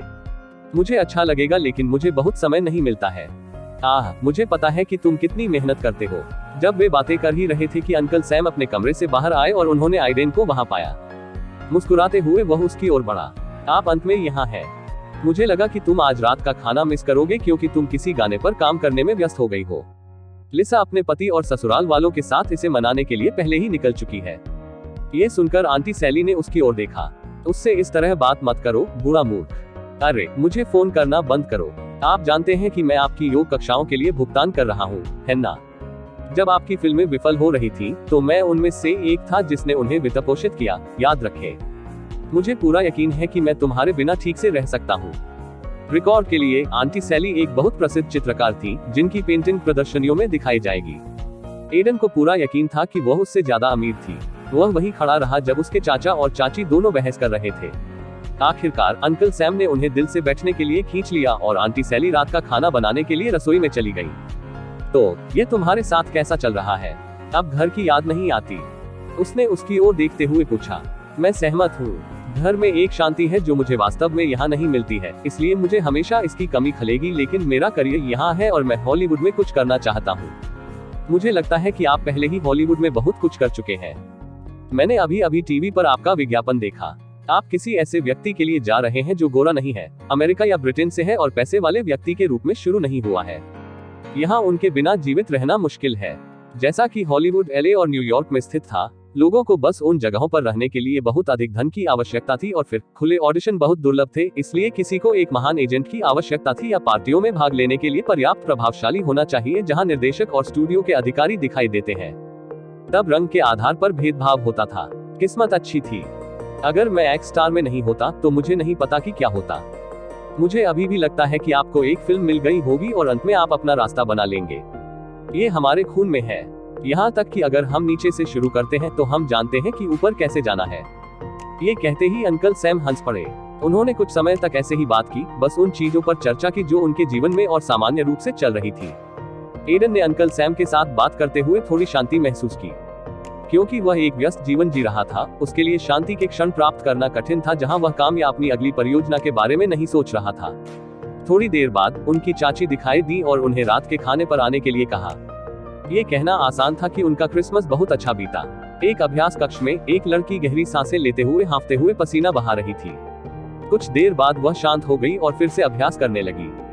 पूरे कमरे में उसके अलावा कोई नहीं था। भले ही वह क्रिसमस का दिन हो, वह यहाँ अभ्यास कर रही थी। लड़की के रेशमी सुनहरे बाल थे जो पोनीटेल में बंधे हुए थे। जब वह अपने डांस स्टेप्स का अभ्यास कर रही थी तो उसकी आंखों में दृढ़ संकल्प स्पष्ट था। लड़की राहेल थी। पिछले 2 महीनों से वह उसे नृत्य करने के लिए दे रही थी क्योंकि बहुत से लोगों ने ऑनलाइन महसूस किया कि उसके कदम रोबोटिक महसूस करते हैं, इसलिए वह एक कलाकार के रूप में बेहतर होने के लिए प्रयास करने की कोशिश कर रही थी। आप नृत्य नहीं कर सकते। केवल एक उचित संगीतकार बनने की कोशिश करें जो एक कलाकार होने के बजाय नृत्य नहीं करता है। आपका गायन नृत्य से बेहतर है। ऐसा लगता है कि तुम कोई खिलौना हो, इतना रोबोटिक। सिर्फ नाचने की कोशिश करना छोड़ दे। आपको अपने लिए कुछ चेहरा बचा लेना चाहिए। उन टिप्पणियों ने वास्तव में उसके अहंकार को चोट पहुंचाई थी, इसलिए उसके बाद वह नृत्य के बारे में बहुत गंभीर हो गई थी, यहाँ तक कि अपने क्रूर प्रशिक्षक करेन से प्रशंसा भी पा रही थी। थोड़ी देर बाद ही राहेल रुक गई और अपने घुटनों पर बैठ गई, गहरी सांस ली और पानी पिया। माथे का पसीना पोंछते हुए उसने फोन उठाया तो पता चला कि उसमें कुछ मैसेज थे। माँ से होना चाहिए, उसने महसूस किया और उन्हें चेक किया। दरअसल यह उसकी माँ के ग्रंथ थे। हर बार की तरह उसने क्रिसमस को याद करने के लिए उसे डांटा था और कहा था कि एक गायिका होने के नाते उसे बर्बाद कर दिया था। अब तक उसकी माँ उसे समझ नहीं पाई थी। मैं वैसे भी इसका अभ्यस्त हूँ, उसने सोचा, और उसी क्षण उसे एक और मैसेज मिला, लेकिन इस बार यह उसकी माँ का नहीं था। यह एमिली जंग से था। एक्स स्टार के बाद से वह अकेली थी जिसके साथ वह संपर्क में रही थी। एमिली, राहेल, क्या आपने टीवी पर एडन का विज्ञापन देखा? मैंने इसे इंटरनेट पर देखा। डेविड सिल्वेस्टर के साथ एक कमर्शियल में आकर वह वास्तव में इसे बड़ा हिट कर रहा है। ये पढ़कर उसके चेहरे पर कुछ देर के लिए आश्चर्य झलक आया। उसने 1 साल से अधिक समय से आइडेन से नहीं सुना था। वह अपने गीतों से प्रसिद्ध हो गया था, जबकि उसे लगा कि वह बहुत पीछे है। मुझे आश्चर्य है कि वह कैसे कर रहा है। उसने चुपचाप सोचा और अभ्यास करने के लिए फिर से खड़ी हो गई। चैप्टर 189। खिड़की के बाहर बादलों से भरे काले आकाश से धीरे धीरे बर्फ गिर रही थी। उसने जहां भी देखा सब कुछ सफेद रंग में ढका हुआ था। यह एक ऐसा माहौल था जिसमें कोई खुद को कंबल से लपेटकर एक कमरे में बंद नहीं रखना चाहता था। कुछ देर देखने के बाद एडन ने खिड़की बंद कर दी और अपनी कुर्सी पर बैठ गया। बाहर से पूरी तरह से विपरीत उसका कमरा पूरी तरह से गर्म हो गया था, इतना अधिक कि एडन को झपकी लेने का मन हुआ। दुर्भाग्य से उसके पास इसके लिए समय नहीं था। मुझे नए साल से पहले कुछ गाइड ट्रैक पूरे करने हैं। उनके कार्यालय का काम जनवरी के पहले सप्ताह में पूरा हो जाएगा और फिर वह अपना पूरा एल्बम काम वहां स्थानांतरित कर सकते हैं। जो अंडरग्राउंड स्टूडियो तैयार हो रहा था उससे वह वहां और अधिक कुशलता से काम करेगा, लेकिन अब उन्हें dot digital audio work station से काम चलाना था। मैं अपने एल्बम के लिए कई तरह की आवाजें निकाल सकता हूं, लेकिन मुझे सावधान रहने की जरूरत है। डॉट डॉट उद्धरण चिन्ह। वर्क स्टेशन खोलते हुए एडन बुदबुदाया। जैसा कि यह उनका पहला पूर्ण एल्बम था, उनके मन में बहुत अनिश्चितता थी। वह कुछ नया करने और असफल होने की कोशिश में अपनी संगीत शैली से दूर नहीं जाना चाहते थे। फिर भी उन्हें संगीत को रचनात्मक बनाए रखने की जरूरत थी। मेरे पास कम से कम एक गाना है जो अच्छा काम करेगा। एडन ने मेज के कोने पर रखे कागज के एक टुकड़े को देखते हुए सोचा। ये वास्तव में एक पत्र था जो उन्हें अपने एक प्रशंसक से मिला था। पिछले हफ्ते ही उन्हें यह मिला था और इसे पढ़कर उन्हें गाना लिखने की प्रेरणा मिली थी। पत्र में एक लड़की लॉस्ट इन द स्काई बनाने के लिए एडन को धन्यवाद दे रही थी, क्योंकि इससे उसे उस समय मदद मिली जब दोनों के अलग अलग जाति से होने के कारण उसे और उसके प्रेमी को शादी करने में समस्या आ रही थी। डॉट। गाने ने उन्हें ऐसा महसूस कराया कि उनके जीवन का एक नया अध्याय भी अच्छा होगा और यह एक अच्छा अध्याय होगा। पत्र पढ़कर उसके दिमाग में तुरंत एक विचार आया, निश्चित प्रेम के बारे में एक गीत। यह उसकी गली के ठीक ऊपर था और एडन को यकीन था कि वह इस विषय पर एक अच्छा गाना बना सकता है। इसके अलावा इसने रचना को एक ठोस विषय दिया। प्यार कुछ ऐसा था जिसके बारे में संगीतकार सार्वभौमिक रूप से लिखेंगे, इतना अधिक कि यह एक क्लिच बन गया था और उनमें से कई भूल जाते हैं कि प्यार पर एक गीत में व्यापक मात्रा में उपविषय हो सकते हैं, और एडन बस यही करने जा रहे थे। आइए गीत को एक कहानी दे। उनके दिमाग में धीरे धीरे एक कहानी बन रही थी। अलग अलग रुतबे और रंग के दो लोग एक साथ रहने की कोशिश कर रहे हैं, लेकिन अगर वे एक साथ रहना चाहते हैं तो भी समाज का सामना करना इतना आसान नहीं था। भले ही मनुष्य समय के साथ बहुत विकसित हो गया था और अधिक उन्नत तकनीक बन रहा था, फिर भी वे एक ऐसी दुनिया में रहते थे जहां पैसा, स्थिति और यहाँ तक कि धर्म और रंग अभी भी दुनिया के विभिन्न हिस्सों में मायने रखते थे। उस कहानी में खुद को डुबोने की कोशिश करते हुए आइडेन ने अलग अलग वाद्य यंत्रों और ध्वनियों को आजमाया। गिटार, कीबोर्ड, ड्रम और यहाँ तक कि बांसुरी। उन्होंने प्रत्येक उपकरण के लिए अलग अलग आवृत्तियों के साथ कई अलग अलग चीजों की कोशिश की। अंत में बहुत कोशिश करने के बाद वह आखिरकार 45 सेकंड का एक गाइड ट्रैक बनाने में सक्षम हो गया, जिसे उसने अपने दिमाग में गीत के अनुकूल महसूस किया। जाहिर है एक गाइड ट्रैक पर अभी भी बहुत काम करने की जरूरत थी, लेकिन अंतिम संस्करण के लिए उनके पास बहुत सारे विचार थे। उन विचारों में से एक ऐसा था जो उन्होंने महसूस किया कि गीत बहुत फिट बैठता है। एक युगल, एक उचित युगल गीत। जैसा कि गीत वर्जित प्रेम के बारे में था, उन्होंने महसूस किया कि उन्हें इसमें एक महिला की आवाज भी शामिल करने की जरूरत थी, जैसे कि प्रेमी एक दूसरे से बात कर रहे हो। युगल गीत वर्तमान संगीत परिदृश्य में उतने लोकप्रिय नहीं थे, क्योंकि अधिकांश गायक केवल एक दूसरे के गीत में दिखाई देते थे, वास्तव में पूरे गीत को 2 भागों में विभाजित नहीं करते थे या कुछ रचनात्मक नहीं करते थे। ये सिर्फ एक पैटर्न का पालन कर रहा था। एडन इस गीत के साथ उसे बदलना चाहते थे। इस गाने के लिए फीमेल पार्ट के लिए एक बेहतरीन आवाज की जरूरत होगी। उसने इस बारे में वैड से बात करने का फैसला करते हुए सोचा। वह पहले से ही सहयोग के लिए रिकॉर्ड लेबल के साथ बातचीत कर रहे थे और अब तक केवल न्यूरो एंटरटेनमेंट ही एडन के साथ एक गीत करने के लिए तैयार होने से अधिक ग्रे के साथ सहमत था। उन्होंने कहा, इस बार हमारे लिए ये साल की बहुत महत्वपूर्ण शुरुआत होने जा रही है। मुझे वास्तव में उम्मीद है कि यह अच्छी तरह से बिकेगा। वाइकिंग्स पब्लिशिंग के मालिक मार्शल व्हाइट ने दीवार पर लगे कैलेंडर पर नजर डाली। दिनांक 7 जनवरी को लाल मार्कर से घेरा गया था। ये वह दिन था जब पर्दे के पीछे आखिरकार अलमारियों को हिट करने जा रहा था और ये देखना दिलचस्प होगा कि स्वागत कैसा होगा। अपने ऑफिस में बैठकर गर्म कॉफी पीते हुए मार्शल खुद को इस पर सोचने से रोक नहीं सका। साल का पहला उपन्यास होने के नाते वह चाहते थे कि यह अच्छा प्रदर्शन करे। सर, क्या मैं अंदर आ सकता हूँ? तभी दरवाजे के दूसरी तरफ से उसके सहायक की आवाज आई। अंदर आइए। एक स्वेटर पहने और पोनीटेल पहने एक आदमी अंदर आया और अपनी मेज पर एक किताब रख दी। Less than behind the scene greater than की कॉपी आई। आपने मुझसे कहा था कि एक बार आने के बाद इसे आपको दे दूं। मार्शल ने किताब पर नजर डाली और उसे अपने हाथ में ले लिया। कवर पर एक आदमी और एक कुत्ता खुले आसमान में टिमटिमाते एक तारे को देख रहे थे। मुख्य पात्र के एक होने के सपने के लिए स्टार को एक रूपक के रूप में इस्तेमाल किया गया था। Less than behind the scene greater than पर काम कर रही टीम द्वारा इस कवर पर निर्णय लेने से पहले बहुत सी बैठकें हुई थी। चित्रकारों द्वारा बनाए गए अन्य कवर भी थे, लेकिन यह वह था जिसे सभी ने महसूस किया कि यह उनमें से सबसे अच्छा था। जिस तरह से कवर पर मौजूद व्यक्ति ने आकाश में तारे को देखा, उसके बारे में एक उदासी थी जो पुस्तक के विषय के साथ अच्छी तरह से मेल खाती थी। अच्छा लग रहा है। क्या आपने इसे पहले ही एडन सिल्वरी को भेज दिया था? मार्शल ने अपने सहायक की ओर देखते हुए पूछा, जिसने सिर हिलाया। हाँ, मैंने इसे मेल किया था। कुछ प्रतियां भेजी ताकि वह इसे अपने मित्रों और परिवार को वितरित कर सके। अच्छा, द योकर पत्रिका के साथ बातचीत कैसी रही? इंटरव्यू के बारे में उन्होंने क्या कहा? मैथ्यूबर्स के बारे में क्या? वे खुशी खुशी इसके लिए सहमत हो गए और कहा कि वे इसे कभी भी संभव कर सकते हैं। मैंने उन्हें पुस्तक की एक प्रति समीक्षा के लिए भी भेजी थी। सहायक ने सिर हिलाया। मैंने मैथ्यूबर्स के साथ वही किया जिन्हें हम आमतौर पर समीक्षा के लिए किताबें भेजते हैं। योकर एक साहित्य केंद्रित पत्रिका थी जो काफी प्रसिद्ध थी। ये हमेशा लेखकों का साक्षात्कार लेता था इससे पहले कि उनकी पुस्तकें प्रकाशित होती और यह पदोन्नति के लिए बहुत अच्छा था। मैथ्यूबर्स के साथ भी ऐसा ही था, जिसकी सामग्री किताबों के इर्द गिर्द केंद्रित थी। चूंकि उनकी सामग्री को देखने वाले लोगों का एक बड़ा समूह है, ये किताबें बेचने का एक अच्छा तरीका था। वाइकिंग्स पब्लिशिंग के बहुत सारे मैथ्यूबर्स के साथ संपर्क थे, जिससे उन्हें पुस्तक को अच्छी तरह से बाजार में लाने में मदद मिली। वह बहुत है। ऐसा लगता है कि हम पहले दिन ही अच्छी संख्या में लोगों को किताब पढ़ने में सक्षम कर पाएंगे। उसके बाद सब कुछ इस बात पर निर्भर करता है कि पाठकों को किताब कैसी लगी। मार्शल ने अपने सहायक से पुस्तक के बारे में कुछ देर तक बात की। आधे घंटे के बाद ही उनके सहायक ने अपने कार्यालय को छोड़ दिया और चुपचाप बैठे। उन्होंने फिर से उठाया और गहरी सांस लेने से पहले इसे खोल दिया। कागज की गंध, ये सोचकर उसने दूसरी बार एक ऐसी किताब पढ़ना शुरू किया जिसने उसे प्रभावित किया था। तारांकन राहेल, मुझे तुम्हारे लिए एक अच्छा मौका मिला है। जब राहेल साइको मीडिया के कार्यालय में लाउंज क्षेत्र में बैठी थी, कुछ चाय पी रही थी, उसके प्रबंधक लिंडा उसके चेहरे पर एक उत्साहित अभिव्यक्ति के साथ लिफ्ट से बाहर आए। क्या मौका है, लिंडा? आप काफी खुश नजर आ रहे हैं। उसने लिंडा की ओर देखा जिसने जोर से सिर हिलाया। यह एक बड़ा अवसर है। इंतजार, आइए इसके बारे में यहाँ बात न करें। लिंडा ने लाउंज क्षेत्र में अन्य कलाकारों और प्रबंधकों को देखा और उसे एक खाली बैठक कक्ष में खींच लिया और दरवाजा बंद कर दिया। उसे इस तरह देखकर राहेल काफी असमंजस में थी। उसके प्रबंधक ने शायद ही कभी ऐसा काम किया हो और वह ज्यादातर शांत थी। लिंडा, मुझे बताओ कि तुम्हें मेरे लिए क्या मौका मिला? क्या कंपनी आखिरकार मुझे एक और गाना ला रही है?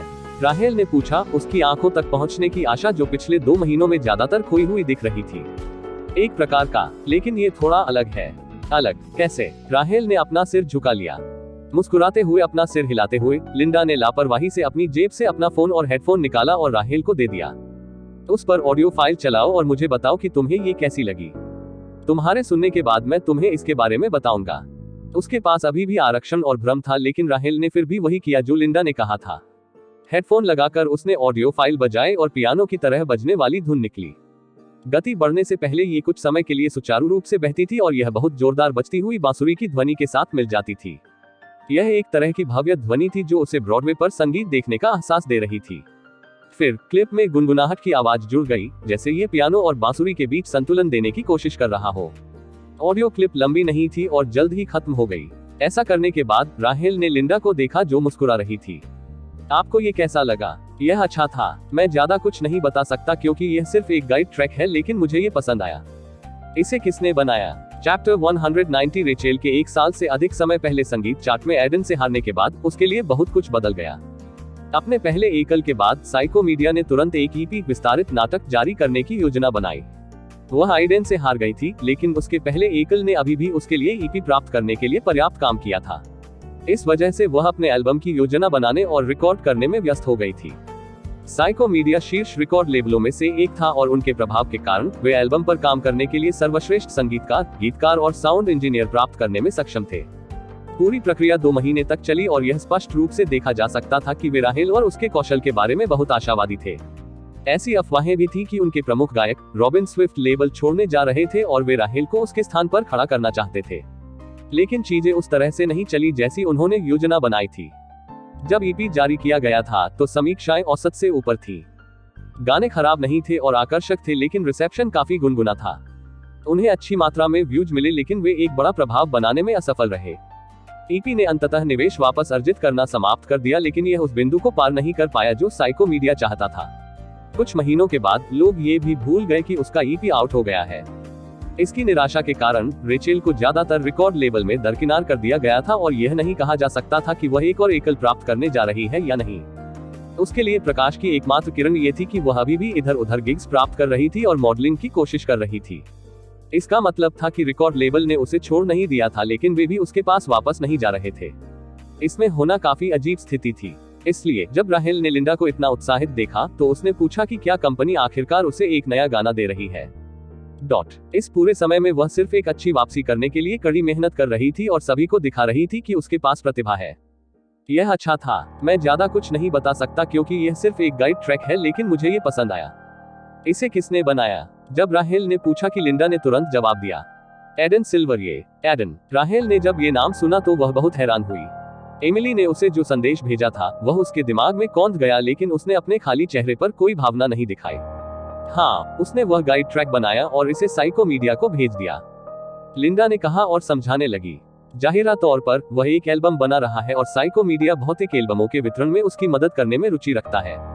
वे अभी भी एक अच्छे सौदे पर बातचीत कर रहे हैं, लेकिन दोनों पक्ष निश्चित रूप से एक समझौते पर पहुंचेंगे।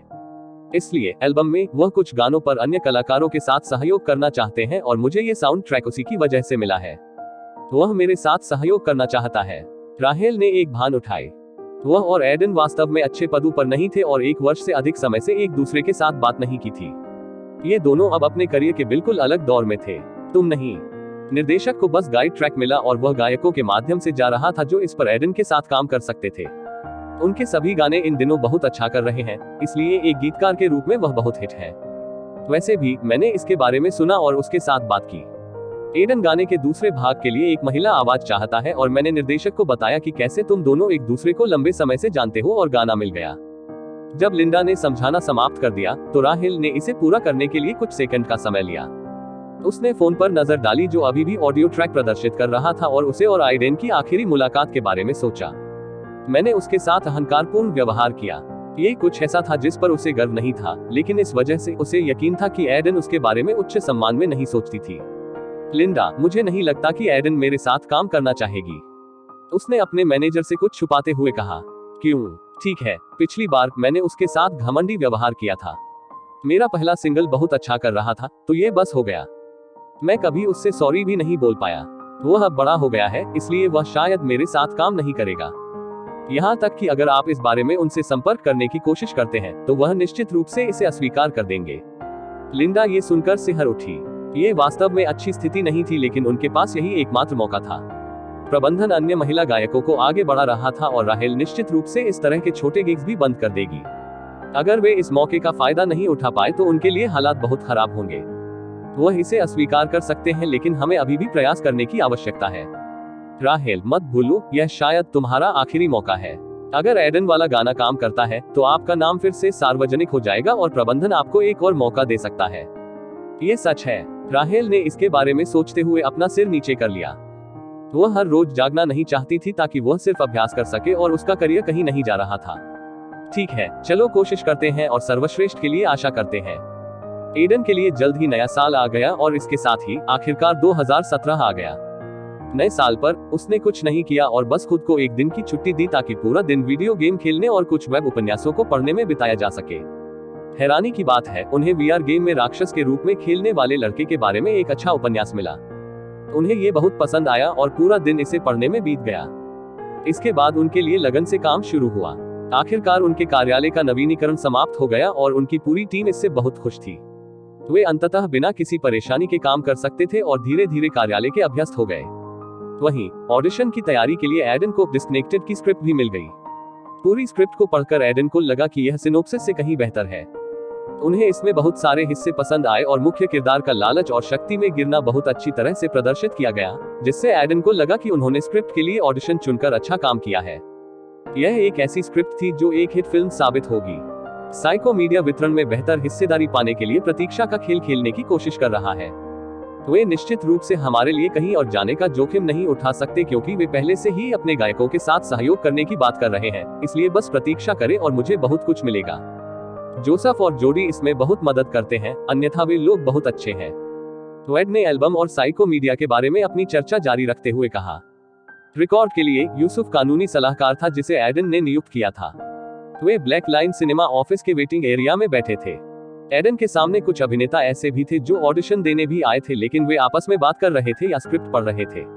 आप ऐसा कहते हैं जैसे वे हमारे साथ काम करने के लिए बेताब हैं। क्या वे एक शीर्ष रिकॉर्ड लेबल की तरह नहीं है? आइडेन ने भौहें ऊपर उठाते हुए पूछा। ठीक है, वे एक तरह से हैं। आप कम से कम संगीत दृश्य में बहुत गर्म है। एक सक्षम गायक गीतकार। जब आप अनजान थे तब शायद उन्हें आपको न पाकर पछताना पड़ रहा है और अब विभिन्न कारणों से एक अच्छा रिश्ता बनाने की कोशिश कर रहे हैं, लेकिन मुख्य कारण सिर्फ आपके जैसा सक्षम प्रतिभाशाली व्यक्ति होना है, उनके बारे में अच्छी राय रखना है। इसलिए आप और साइको दोनों आने वाले वर्षों में भी साथ काम कर सकते हैं। रिकॉर्ड लेबल आमतौर पर संगीतकारों और गीतकारों के साथ अच्छे संबंध रखने की कोशिश करते हैं क्योंकि वे एक गीत के लिए कितने आवश्यक हैं। यहाँ तक कि अगर गायक और रिकॉर्ड लेबल को रॉयल्टी में बहुमत का हिस्सा मिलता है तो संगीतकार के लिए एक गीत मौजूद नहीं होगा। यही कारण है कि प्रसिद्ध संगीतकार और निर्माता कभी कभी गायकों से कहीं अधिक कमाते हैं। ये समझ में आता है, एडन ने कहा और फिर से स्क्रिप्ट पढ़ने के लिए बातचीत खत्म कर दी। उन्हें नहीं पता था कि उन्हें कौन सा सीन करने के लिए कहा जाएगा, इसलिए बेहतर था कि वह जितनी तैयारी कर सकते थे कर ले। उनकी स्क्रिप्ट में पहले से ही ढेर सारी लिखावट और निशान थे क्योंकि आइडेन ने ऑडिशन के लिए अभ्यास करते समय पॉइंटर्स लिख दिए थे। अन्य लिपियों की तुलना में ये थोड़ा घिसा पिटा भी लगता था। स्क्रिप्ट के अलग अलग हिस्सों में किरदार के बारे में अलग तरह का माहौल है। इस तरह का किरदार निभाना वाकई आसान नहीं है। जैसा कि एडन एक दृश्य का विश्लेषण कर रहा था, वेटिंग रूम का दरवाजा खुला और एक आदमी आत्मविश्वास से भरी मुस्कान के साथ अंदर आया। एडन, वहां देखो। ट्वेड ने दरवाजे की ओर देखने के लिए अपना कंधा थपथपाया और जब आइडेन ने देखा कि कमरे में कौन आया है तो उसे एक सेकंड के लिए अपनी किस्मत पर विश्वास नहीं हुआ। डस्टिन रेडफोर्ड, वह कोई था जिससे आइडेन एक की खोज के लिए ऑडिशन के दौरान मिले थे। उस समय डस्टिन ने अपने अभिनय के सफर के बारे में काफी बातें की थी और अभिनय किया था जैसे उन्हें भूमिका मिलने वाली थी, लेकिन अंत में वह इससे चूक गए। एडन उसके बाद से इसके बारे में कुछ भी नहीं सुना था। क्या वह यहाँ ऑडिशन देने भी आया है? जैसे ही आइडेन ने सोचा कि डस्टिन ने उसे देखा, एक कोने में बैठा हुआ था और उसके चेहरे पर एक बड़ी सी मुस्कान आ गई। वह जल्दी से जोर से बोला, यो आइडेन, मेरे भाई। ये सुनकर एडन सोचे बिना नहीं रह सका। भैया, मुझे ऐसा कुछ होना याद नहीं है।